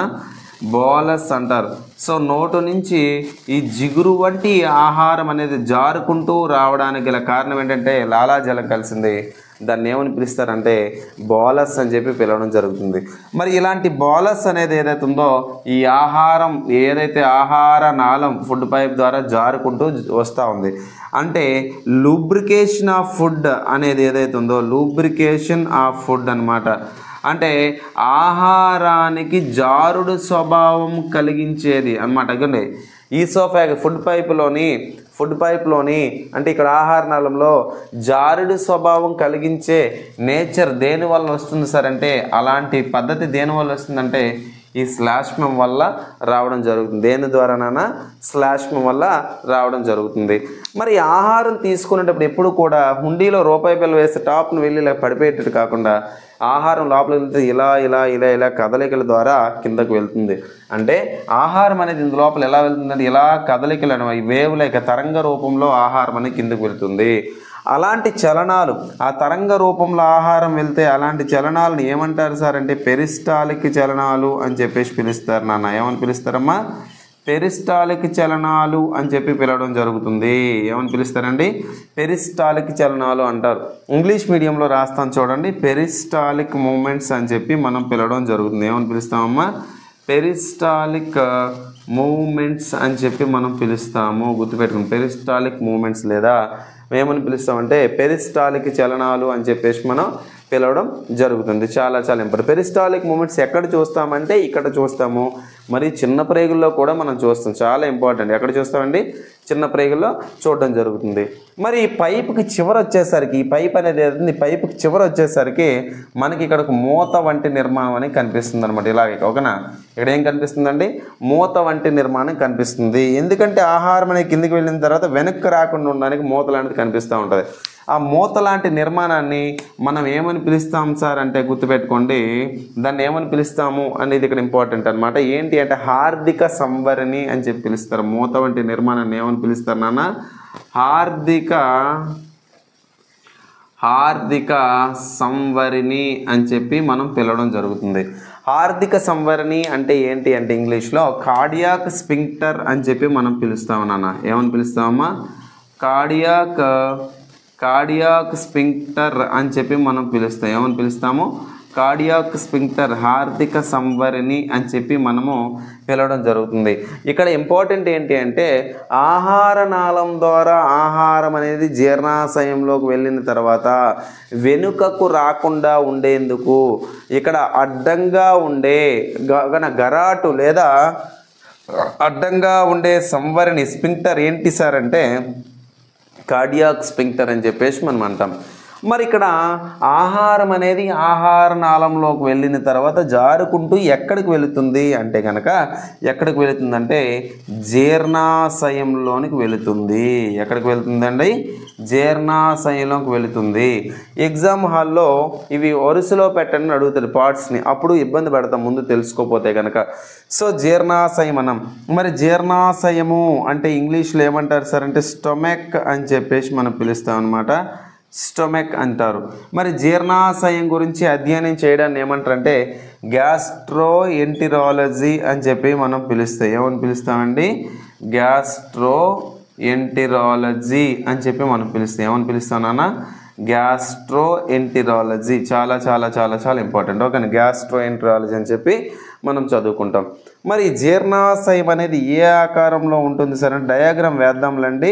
ఓకే, ఏ ఆకారంలో ఉంటుందంటే జే ఆకారంలో ఉంటుంది. జీర్ణాశయం అనేది ఏదైతుంది ఏ ఆకారంలో ఉంటుందంటే జే ఆకారంలో ఉండడం జరుగుతుంది.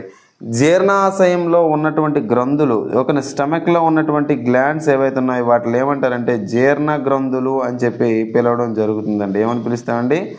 జీర్ణ గ్రంథులు. జీర్ణ గ్రంథులు అంటే మనం ఏమని పిలుస్తామంటే గ్యాస్ట్రిక్ గ్లాండ్స్ అని చెప్పి మనం పిలవడం జరుగుతుంది. ఏమని పిలుస్తామండి? గ్యాస్ట్రిక్ గ్లాండ్స్ అని చెప్పి పిలుస్తూ ఉంటాము. ఓకేనా. మరి గ్యాస్ట్రిక్ గ్లాండ్స్ లేదా డయాగ్రామ్ వేసి చెప్తానండి. ఓకేనా.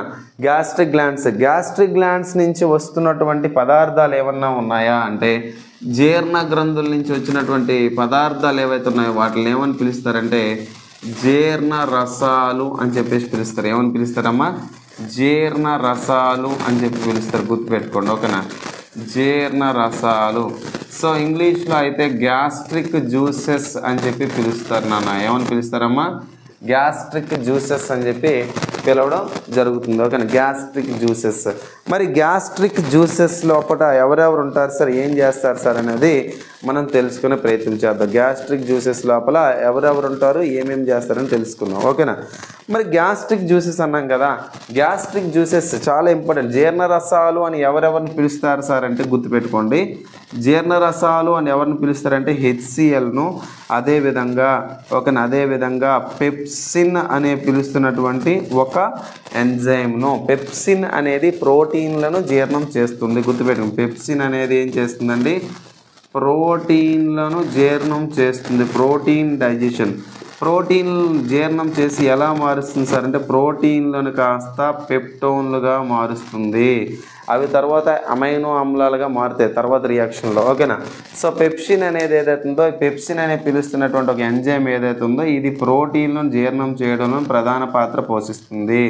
హెచ్సిఎల్ ఏం చేస్తుంది సార్ అంటే కనుక హెచ్సిఎల్ అనేది ఏదైతే ఉందో ఈ హెచ్సిఎల్ అనేది ఏం చేస్తుంది సార్ అంటే కనుక జీర్ణాశయంలో స్టమక్లో ఉన్నటువంటి ఏవైనా ఆహారంలో ఉన్నటువంటి బ్యాక్టీరియా వంటి జీవులుంటే వాటిల్ని నశింపజేయడానికి, అదేవిధంగా స్టమక్లో ఏంటంటే ఎసిడిక్ నేచర్ ఆమ్లతత్వాన్ని క్రియేట్ చేయడంలోని ప్రధాన పాత్ర పోషిస్తూ ఉంటుంది హెచ్సిఎల్.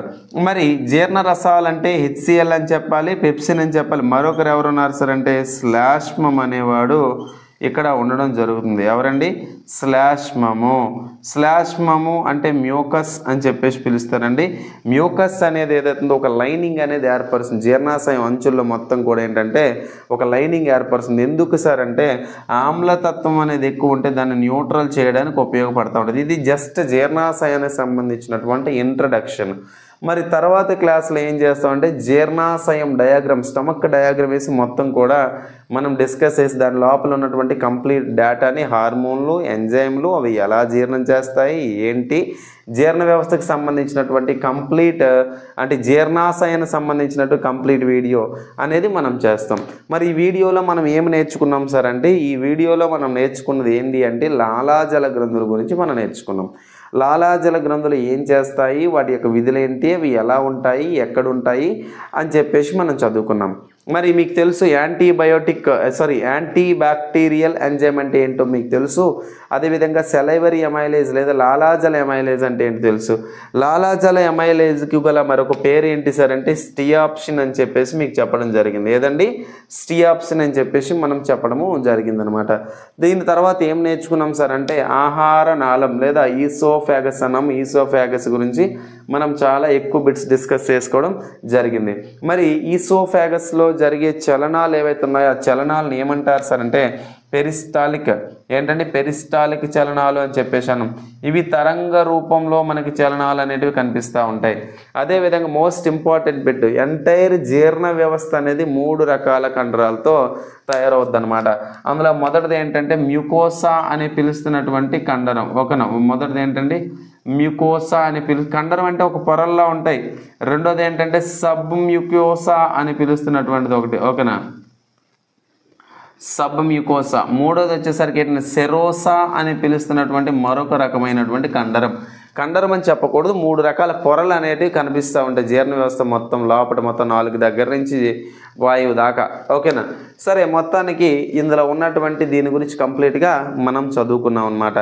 ఇవన్నీ ఎక్కడి నుంచి తీసుకొచ్చి చెప్తున్నాం సార్ అంటే కంప్లీట్గా మీకు చెప్తున్నటువంటి ఈ క్లాసెస్ అనేటివి ఏవైతే ఉన్నాయో ఇవి 6th క్లాస్ నుంచి అప్ టు ఇంటర్మీడియట్ దాకా ఉన్నటువంటి కంప్లీట్ ఎన్సీఆర్టీ మరియు తెలుగు అకాడమీ టెక్స్ట్ బుక్లు ఉన్నటువంటి సమాచారం మొత్తం ఒకే దగ్గర సేకరించి మనం క్లాసెస్ అనేవి చెప్పడం జరుగుతుంది. మరి ఏదైతే ఈ క్లాసెస్ ఉన్నాయో అన్నీ కలిపి కంప్లీట్గా మన దగ్గర ఏంటంటే పీడిఎఫ్ రూపంలో పీడిఎఫ్స్ ఉన్నాయి, తెలుగు మీడియం మరియు ఇంగ్లీష్ మీడియం. అదేవిధంగా వీడియో క్లాసెస్ కూడా ఉన్నాయి. మీకు చెప్పిన విధంగానే కొద్దిగా టైం అడిగాను, మీరు ఇచ్చారు. నేను ఇప్పుడు ప్రతిదీ కూడా రోజుకు ఒక వీడియో యాడ్ అవుతుంది, మీరు చదువుకోవచ్చు ఇంకా. ఓకేనా? పీడిఎఫ్ ఉంది, వీడియో క్లాసెస్ ఉన్నాయి. మీకు కావాలి అంటే కనుక మీరు బయాలజీ ఇట్స్ సింపుల్ లవ్ అని చెప్పేసి మన యాప్ని డౌన్లోడ్ చేసుకోండి ప్లే స్టోర్ నుంచి. బయాలజీ ఇట్స్ సింపుల్ నవ్ అని చెప్పేసి మన యాప్లో నుంచి మీరు ఇప్పుడు గూగుల్ ప్లే స్టోర్లో నుంచి యాప్ని డౌన్లోడ్ చేసుకోండి. అందులో మీకు పీడిఎఫ్స్ దొరుకుతాయి, వీడియో క్లాసెస్ దొరుకుతాయి. 6 నెలల వ్యాలిడిటీతో పీడిఎఫ్స్, వీడియో క్లాసెస్ కావాలంటే 499 రూపాయలతో ఉన్నాయి. అలా కాకుండా 3 నెలల వ్యాలిడిటీకి పీడిఎఫ్ కావాలంటే 100 రూపీస్, వీడియో క్లాసెస్ కావాలంటే కనుక 100 రూపీస్ అనేది మనం ప్రొవైడ్ చేయడం జరిగింది. 100 రూపీస్తో పెట్టడం జరిగింది. Right?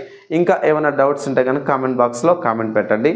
Right? Thanks for watching this video. Thank you very much. And this is Lakshman sir from Vizianagaram. Thank you all. Students అందరికీ నమస్కారం. Welcome to our channel. Dear students, మనము బయాలజీలో one of the important concept digestive system.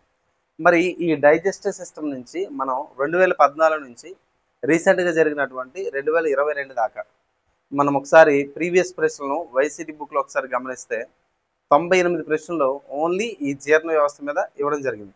అందులో భాగంగా మనకి NTPC తీసుకుంటే ఈ ఎన్టీపీసీలో దాదాపుగా ఒక 40 ప్రశ్నలు కూడా రావడం జరిగింది అనమాట. మరి ఎక్కువ సార్లు మనకి రిపీటెడ్గా ఈ జీర్ణ వ్యవస్థ మీద ఎక్కడ ప్రశ్నలు వస్తూ ఉన్నాయంటే డైజెస్ట్ సిస్టమ్ మీద, స్టమక్ మీద ప్రశ్నలు వస్తూ ఉన్నాయి. మరి ఇలాంటి స్టమక్ సంబంధించినటువంటి అంశాలను మనం అధ్యయనం చేసే ప్రయత్నం చేద్దామండి. ఓకేనా? సో మీకు ఇక్కడ చూస్తున్నటువంటి డయాగ్రామ్ ఏదైతే ఉందో ఇది జీర్ణ వ్యవస్థలో సగభాగం, హాఫ్ పార్ట్. ఓకేనా. ఇది దేని గురించి నేను చెప్తా ఉన్నాను, స్టమక్ గురించి మనం ఇప్పుడు డిస్కస్ చేయాలి. దేని గురించి అండి, స్టమక్ గురించి. స్టమక్ అంటే జీర్ణాశయం అని చెప్పి మనం పిలుస్తాం. ఏమని పిలుస్తామండి, జీర్ణాశయం. ఓకేనా. ఈ స్టమక్ గురించి మనం స్టడీ చేసే ప్రయత్నం చేద్దాం. రైట్. మరి ఇక్కడ స్టమక్ అన్నాం కదండి, స్టమక్ అనేది ఏదైతే ఉందో ఇది సాధారణంగా జే ఆకారంలో ఉంటుందండి. ఏ ఆకారం, జే ఆకారంలో ఉంటుంది అనమాట. స్టమక్ అంటే ఏం చెప్తామంటే ఇక్కడి నుంచి ఇక్కడ దాకా ఉన్నటువంటి ఈ పార్ట్ మాత్రమే స్టమక్ అంటాం. ఈ పైన ఫుడ్ని తీసుకెళ్లే పైప్ ఇది, కాబట్టి ఇది ఫుడ్ పైప్, లేదా తెలుగులో ఆహార నాళం లేదా అన్ననాళం అంటారు. ఓకేనా. ఆహార నాళం లేదా ఇంగ్లీష్లో ఈసోఫాగస్, చాలా మంది వైసోఫాగస్ అని చదువుతారు. So oesophagus opens in to the stomach. ఓకేనా. సో ఈ ఆహార నాళం అనేది జీర్ణాశయంలోని తెచ్చుకుంటుంది అనమాట. జీర్ణాశయం అనేది ఏ ఆకారంలో ఉంటుందంటే జే ఆకారంలో ఉంటుంది. మరి ఈ జీర్ణాశయం దాని లోపల భాగాల గురించి అధ్యయనం చేయడాన్ని మనం ఏమని పిలుస్తామంటే గ్యాస్ట్రో ఎంటెరాలజీ అని చెప్పి పిలుస్తారు. ఏమని పిలుస్తారండి, గ్యాస్ట్రో ఎంటెరాలజీ. జీర్ణాశయం మరియు జీర్ణాశయం లోపల ఉన్నటువంటి భాగాల గురించి అధ్యయనం చేస్తే గ్యాస్ట్రో ఎంటెరాలజీ. అలా కాకుండా శరీరం లోపల ఉన్నటువంటి భాగాల గురించి అధ్యయనం చేస్తే, అంతర్భాగాల గురించి అధ్యయనం చేస్తే స్పాంక్నాలజీ అని చెప్పి పిలుస్తారు. ఓకేనా. మరి జీర్ణాశయం అనేది ఏదైతే ఉందో it is exocrine and endocrine part, లేదా exocrine and endocrine organ in our body అంటారు. ఇదేంటంటే సాధారణంగా ఎంజైమ్లను మరియు హార్మోన్లను, ఓకేనా, ఎంజైమ్లను మరియు హార్మోన్లను ఉత్పత్తి చేస్తుంది అనమాట. ఓకేనమ్మా. ఎంజైమ్లను మళ్ళా హార్మోన్లను ఉత్పత్తి చేస్తూ ఉంటుంది అనమాట. సో అందుకే మనం ఏం పిలుస్తుంటే వినాల భాగం అని చెప్పి పిలుస్తారు. ఓకేనా. ఎందుకంటే ఎండోక్రైన్ పార్ట్ అనేది హార్మోన్స్ ఇస్తుంది, వినాల భాగం అనేది హార్మోన్స్ ఇస్తుంది, నాల భాగం ఎగ్జోక్రైన్ అనేది ఎంజైమ్లు ఇస్తుంది. రెండింటికి కలిపి ఉంటాయి, కానీ గ్రంథి అయితే కాదు. అందుకే నేను అవయవం అన్నా. So it contains both exo and endocrine part అని చెప్పి అంట. ఓకేనా. రైట్. ఇది చాలా ఇంపార్టెంట్ పాయింట్. మళ్ళా ఈ జీర్ణ వ్యవస్థలోనే మనకి జీర్ణాశయం గురించి మనం మాట్లాడుతున్నాం కదా. జీర్ణాశయాన్ని మనం 3 భాగాలుగా విభజించవచ్చండి. ఓకేనా. ఇదిగోండి మొదటి భాగం, ఇది వచ్చేసరికి రెండో భాగం, ఇది వచ్చేసరికి మూడో భాగం, ఇది మొదటి భాగం. ఓకేనా. మొదటి భాగాన్ని మనం ఏమని పిలుస్తామంటే హార్దిక జీర్ణాశయం అంటారు, గుర్తుపెట్టుకోండి. మొదటి భాగాన్ని ఏమంటారు, హార్దిక జీర్ణాశయం. ఏమంటారంటే హార్దిక జీర్ణాశయం. ఇంగ్లీష్లో కార్డియాక్ స్టమక్ అని చెప్పి పిలుస్తారు. ఏమని పిలుస్తారంటే కార్డియాక్ స్టమక్. ఓకేనా. రెండోది తీసుకుంటే ఫండిక్ స్టమక్ అంటారు. రెండోది ఏంటండి ఫండిక్ స్టమక్. సో తెలుగులో ఫండిక్ జీర్ణాశయం అని చెప్పి పిలుస్తారు. ఏమని పిలుస్తారు, ఫండిక్ జీర్ణాశయం. ఓకేనా. ఫండిక్ జీర్ణాశయం అంటారు. ఇక్కడ ప్రధానంగా జీర్ణం అనేది డైజెషన్ అనేది ఎక్కువగా ఇక్కడ జరుగుతుంది. ఓకేనా. ఫండిక్ జీర్ణాశయం అన్న తర్వాత దీని తర్వాత మనకి ఏంటంటే పైలోరిక్ స్టమక్ అని చెప్పి పిలుస్తారు. ఏమని పిలుస్తారండి, పైలోరిక్ స్టమక్ అని చెప్పి పిలుస్తారు. తెలుగులో జఠర నిర్గమ జీర్ణాశయం.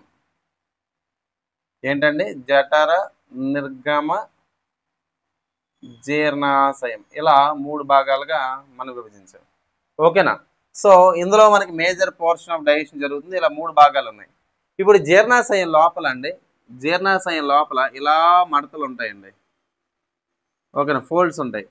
ఈ ఫోల్డ్స్ ఏవైతే ఉన్నాయో వీటిలో ఏమంటారంటే గ్యాస్ట్రిక్ రూగే అని చెప్పి పిలుస్తారు. ఏమని పిలుస్తారండి, వీటిని గ్యాస్ట్రిక్ రూగే అంటారు. ఇవి మడతబడి ఉన్నాయి. ఫర్ ఎగ్జాంపుల్ ఒక శారీ ఉంది, ఓపెన్ చేసి పెడితే ఎక్కువ ప్లేస్ పడుతుంది కదా, మడత పెడితే ఏమవుతుంది, ఎక్కువ ప్లేస్ని తగ్గిస్తూ ఉంటుంది. ఇక్కడ కూడా ఎక్కువ ప్లేస్ని తగ్గిస్తూ సర్ఫేస్ ఏరియా, ఉపరితల ఏదైతే వైశాల్యం ఉందో దాన్ని పెంచుతూ ఉంటుంది అనమాట. అర్థమైందా. సర్ఫేస్ ఏరియాని పెంచుతూ ఉంటుంది, అబ్జార్ప్షన్లో కూడా మెయిన్ రోల్ ప్లే చేస్తుంది. ఓకేనా. రైట్. సో ఇక్కడ గ్యాస్ట్రిక్ రూగ్ అన్నాం.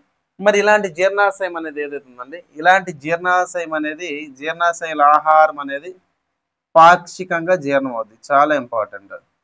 ఓకేనా. పాక్షికంగా అంటే the food which is partially digested, అంటే పాక్షికంగా పార్షియల్గా కొద్ది మొత్తంలోనే జీర్ణం అవుతుంది. ఇలా పాక్షికంగా జీర్ణమైనటువంటి ఆహారాన్ని మనం ఏమని పిలుస్తామంటే కైమ్ అని చెప్పి పిలుస్తారు. ఏమని పిలుస్తారండి, పాక్షికంగా జీర్ణమైనటువంటి ఆహారాన్ని ఖైమ్ అని చెప్పి పిలుస్తారు. ఏమని పిలుస్తారమ్మా? ఖైమ్ అని చెప్పి పిలుస్తూ ఉంటారు. ఓకేనా. అయితే ఇలాంటి మనకి ఎక్కువగా క్వశ్చన్స్ ఎక్కడ మనకి ఇక్కడ వస్తూ ఉన్నాయంటే ఈ జీర్ణ రసాల గురించి. అంటే స్టమక్లోనండి, ఈ స్టమక్ ఏదైతే ఉందో స్టమక్లోని గ్యాస్ట్రిక్ గ్లాండ్స్ ఉంటాయండి. స్టమక్లో ఏముంటాయి? గ్యాస్ట్రిక్ గ్లాండ్స్ అనేటివి ఉంటాయి అన్నమాట. గ్యాస్ట్రిక్ గ్లాండ్స్ అంటే ఏంటంటే జీర్ణ గ్రంథులు అని చెప్పి పిలుస్తారు. ఏమని పిలుస్తారు? జీర్ణ గ్రంథులు. గుర్తుపెట్టుకోండి, ఏమని పిలుస్తారు? జీర్ణ గ్రంథులు. సో గ్యాస్ట్రిక్ గ్లాండ్స్ లో అనేటివి ఏవైతే మనకి గ్యాస్ట్రిక్ గ్లాండ్స్ ఏవైతే ఉన్నాయో జీర్ణాశయం అంటే ఈ స్టమక్ లో 3 రకాల గ్యాస్ట్రిక్ గ్లాండ్స్ ఉంటాయి. చాలా ఇంపార్టెంట్. ఓకేనా. సో జీర్ణ గ్రంథులు అని చెప్తా ఉన్నా కదా, చాలా మంది ఇలా చదవరు. ఎలా చదువుతారు చెప్తాను చూడండి. ఓకేనా. జీర్ణ గ్రంథులు. జీర్ణ గ్రంథులు అంటే ఏమని చెప్పాను నేను? గ్యాస్ట్రిక్ గ్లాండ్స్ అన్న. ఇది మనం 3 రకాలుగా మనం వర్గీకరించాలి. ఒకటోది ఏంటంటే కార్డియాక్ గ్లాండ్స్, హార్దిక గ్రంథులు అని చెప్పి పిలుస్తారు. ఒకటోది ఏంటండి? ఒకటోది ఏంటి? హార్దిక గ్రంథులు అంటారు. రెండోది తీసుకుందాం, పైలోరిక్ గ్లాండ్స్. రెండోది ఏంటండి? పైలోరిక్ గ్లాండ్స్ అంటే జఠర నిర్గమ గ్రంథులు. జఠర నిర్గమ గ్రంథులు. మూడోది ఏంటంటే ఫండిక్ గ్లాండ్స్. ఫండిక్ గ్లాండ్స్ లేదా వీటిని ఆక్సెంటిక్ గ్లాండ్స్ అంటారు. ఏమని పిలుస్తారండి? ఆక్సెంటిక్ గ్లాండ్స్. తెలుగులో ఫండిక్ లేదా ఆక్సెంటిక్ గ్రంథులు అంటారు. ఏమంటారండి? ఆక్సెంటిక్ గ్రంథులు. ఇలా 3 రకాలుగా గ్రంథులు మనం విభజించాం. అయితే కార్డియా గ్లాండ్స్కి వద్దాం. ఓకేనా. కార్డియా గ్లాండ్స్ వీడు ఏం చేస్తాడంటే వీడు శ్లాష్మం. వీడు ఏం చేస్తాడంటే శ్లాష్మం లేదా దాన్ని ఇంగ్లీష్లో మ్యూకస్ అంటారు. జిగురుగా ఉన్నటువంటి పదార్థమే మ్యూకస్. ఈ శ్లాష్మాన్ని కార్డియా గ్లాండ్స్ రిలీజ్ చేస్తాయి. ఎక్కడ? ఇదంతా జీర్ణశయంలోనే. ఓకేనా. పైలోరిక్ గ్లాండ్స్ ఏం చేస్తాడు? పైలోరిక్ గ్లాండ్స్ ఏం చేస్తాడంటే లేదా పైలోరిక్ గ్లాండ్స్ అంటే ఏమన్నా జఠర నిర్గమ గ్రంథులు అన్నాం కదా, వీడేం చేస్తాడంటే మ్యూకస్ అనే పిలుస్తున్నటువంటిది అంటే శ్లాష్మం ఇప్పుడు చెప్పాను కదా, దీంతో పాటు గ్యాస్ట్రిన్ అనే పిలుస్తున్నటువంటి ఒక హార్మోన్ను జీర్ణాశయంలో రిలీజ్ చేస్తాడు. చాలా ఇంపార్టెంట్. ఓకేనా. మరి ఫండిక్ గ్లాండ్స్ అన్నాం కదా, ఈ ఫండిక్ గ్లాండ్స్ అనేవి దీని లోపల 3 రకాల కణాలు ఉంటాయండి. ఓకేనా. దీని లోపల 3 రకాల కణాలు ఉంటాయి. ఒకటోది ఏంటంటే గ్రేవ కణాలు. ఒకటోది ఏంటంటే గ్రేవ కణాలు అంటారు. ఓకేనా. ఒకటోది ఏమంటారండి? గ్రీవ కణాలు అని చెప్పి పిలుస్తారు. గుర్తుపెట్టుకోండి. ఓకేనా. ఏమంటారు? గ్రీవ కణాలు అంటారు. సో ఒకటోది వచ్చేసరికి గ్రేవ కణాలు. ఓకేనా. ఒకటోది ఏంటంటే గ్రేవ కణాలు అంటారు. రెండోది పెప్టిక్ సెల్స్ అంటారు. పెప్టిక్ కణాలు అంటారు. రెండోది ఏంటంటే పెప్టిక్ కణాలు. ఇప్పుడు వీడేం చేస్తాడంటే పెప్టిక్ కణాలు అనేవాడు జీర్ణాశయం స్టమక్లోని పెప్సినోజెన్ అని పిలుస్తున్న ఎంజైము, అదేవిధంగా ప్రోరెనిన్ అని పిలుస్తున్నట్టు మరేంది, ఈ రెండింటిని రిలీజ్ చేస్తాడు. వీడేం చేస్తాడు? వీడు కామన్గా శ్లాష్మాన్ని రిలీజ్ చేస్తాడు, మ్యూకస్ని. ఇప్పుడు ఇంపార్టెంట్, మూడో రకమైన కణాలు అంటే ఆక్సెంటిక్ సెల్స్ అంటారు. గుర్తుపెట్టి ఇందాక ఇక్కడ ముందు ఆక్సెంటిక్ గ్లాండ్ అన్న, ఇక్కడ ఆక్సెంటిక్ కణాలు. ఈ ఆక్సెంటిక్ సెల్స్ ఏం చేస్తాయంటే హెచ్సిఎల్ను అదేవిధంగా B12 వైటమిన్ని శోషిస్తాయి. అంటే దట్ మీన్స్ రిలీజ్ చేస్తాయి అన్నమాట. ఓకేనా. ఇప్పుడు ఏమంటా అంటే జాగ్రత్తగా వినండి. నేను ఇక్కడ చెప్పినటువంటి సాధారణంగా 3 రకాల గ్రంథులు అన్న, ఒక్కొక్కటి ఏం చేసి వీడి స్లాష్ను రిలీజ్ చేస్తాను, వీడు వచ్చేసరికి మ్యూకస్ ప్లస్ గ్యాస్ట్రిన్ హార్మోన్ అను, వీడు వచ్చేసరికి గ్రంథిలో 3 రకాల కణాలు, మొదటి వాడు ఇక్కడ గ్రీవ కణాలు స్లాష్ మ్యూకస్ రిలీజ్ చేస్తాను, తర్వాత పెప్టిక్ సెల్స్ ప్రోరెనిన్ పెప్సినోజెన్ రిలీజ్ చేస్తాను, తర్వాత ఆక్సిడిక్ సెల్స్ ఇది HCl రిలీజ్ చేస్తే B12 రిలీజ్ చేస్తాయి. ఇప్పుడు గమనిక చాలా ఇంపార్టెంట్, 10th క్లాస్ పుస్తకంలో ఉందండి. ఓకేనా. సో ఇక్కడ పెప్సినోజెన్ అన్నా కదా, మళ్ళీ పెప్సిన్ కూడా ఇక్కడనే రిలీజ్ అవుతుంది. ఓకేనా. గమనిక ఏంటంటే ఇక్కడ రిలీజ్ చేస్తున్న పెప్టిక్ సెల్స్ రిలీజ్ చేస్తున్నటువంటి పెప్సిన్ అనే ఒక ఎంజైము, గుర్తుపెట్టుకోండి, పెప్సిన్ అనే పిలుస్తున్నటువంటి ఎంజైము వీడి దగ్గర ఇక్కడ ఉన్నటువంటి HCl ప్లస్ ఇక్కడ స్లాష్మం ఉంది అంతేనా, ఇక్కడ స్లాష్మం ఉంది, మళ్ళీ ఇక్కడ వస్తే స్లాష్మం ఉంది, ఇక్కడ వస్తే స్లాష్మం, ఇక్కడ మ్యూకస్, ఇక్కడ మ్యూకస్, ఇక్కడ మ్యూకస్. సో మ్యూకస్ అంతా కలిపి ఈ మ్యూకస్, ఇక్కడ ఉన్న పెప్సిన్, ఇక్కడ ఉన్నటువంటి HCl ఇలా ముగ్గురిని కలిపి ఏమని పిలుస్తారంటే గ్యాస్ట్రిక్ జ్యూస్ అంటారు. ఇది చాలా చాలా ఇంపార్టెంట్ అండి. వీళ్ళు ముగ్గురిని కలిపి ఏమంటారు? గ్యాస్ట్రిక్ జ్యూస్ లేదా జీర్ణ రసం అని చెప్పి పిలుస్తారు. చాలా ఇంపార్టెంట్, బిట్ ఎప్పటికీ మర్చిపోకూడదు. ఓకేనా? మరి జీర్ణాశయంలో ఆకలిని పుట్టించే హార్మోన్ రిలీజ్ అవుతుంది. ఆకలిని పుట్టించే హార్మోన్ ఎవరు సార్ అంటే గ్రెలిన్ అని చెప్పి పిలుస్తారు. ఏమని పిలుస్తారండి? ఆకలిని పుట్టించే హార్మోన్ అనేది గ్రెలిన్. ఆకలి నశింపజేసే హార్మోన్, ఆకలి కొద్దిసేపు ఉన్న తర్వాత పోయే హార్మోన్ ఏదంటే ఆకలి లేకుండా చేసేది ఎవరంటే లెప్టిన్. ఓకేనా?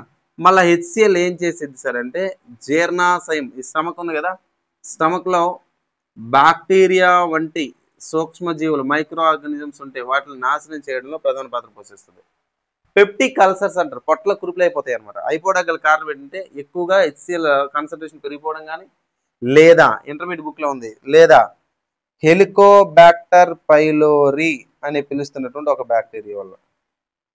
హెలికోబాక్టర్ పైలోరీ పొట్టలోపటి కురుపులు అనేవి అయితే హెచ్సిఎల్ వల్ల వస్తాయి, లేదా హెలికోబాక్టర్ పైలోరీ వల్ల వస్తాయి అనమాట. అర్థమైందా? ఇది జీర్ణాశయం, దట్ మీన్స్ స్టమక్ సంబంధించినటువంటి కంప్లీట్ డేటా. ఓకేనండి? ఇలాంటి వీడియోస్ కోసం మన ఛానల్ లైక్ చేయండి. అదేవిధంగా మన బయాలజీ నోట్స్ కావాలంటే కనుక ప్రజెంట్ ఆఫర్ ప్రైస్లో 39 రూపీస్తో తెలుగు మీడియం పీడిఎఫ్ ఉంది, అదేవిధంగా ఇంగ్లీష్ మీడియం పీడిఎఫ్ కూడా ఉంది. సో 39 రూపీస్తో ఈ రోజుతో లాస్ట్ అనమాట. సో 39 కాస్త మళ్ళీ 99 అవుద్ది. సో ఆసక్తి ఉన్న అభ్యర్థులు తీసుకోండి. కామెంట్ బాక్స్లో లింక్ అనేది ఇస్తా. టెలిగ్రామ్ గ్రూప్లో జాయిన్ అయితే కనుక ఈ క్లాస్ నోట్స్ అనేది ఏదైతే ఉందో ఈ క్లాస్ నోట్స్ అనేది టెలిగ్రామ్ గ్రూప్లో పెట్టే ప్రయత్నం చేస్తాం. ఓకేనా? Right, thanks for watching this video. Thank you very much.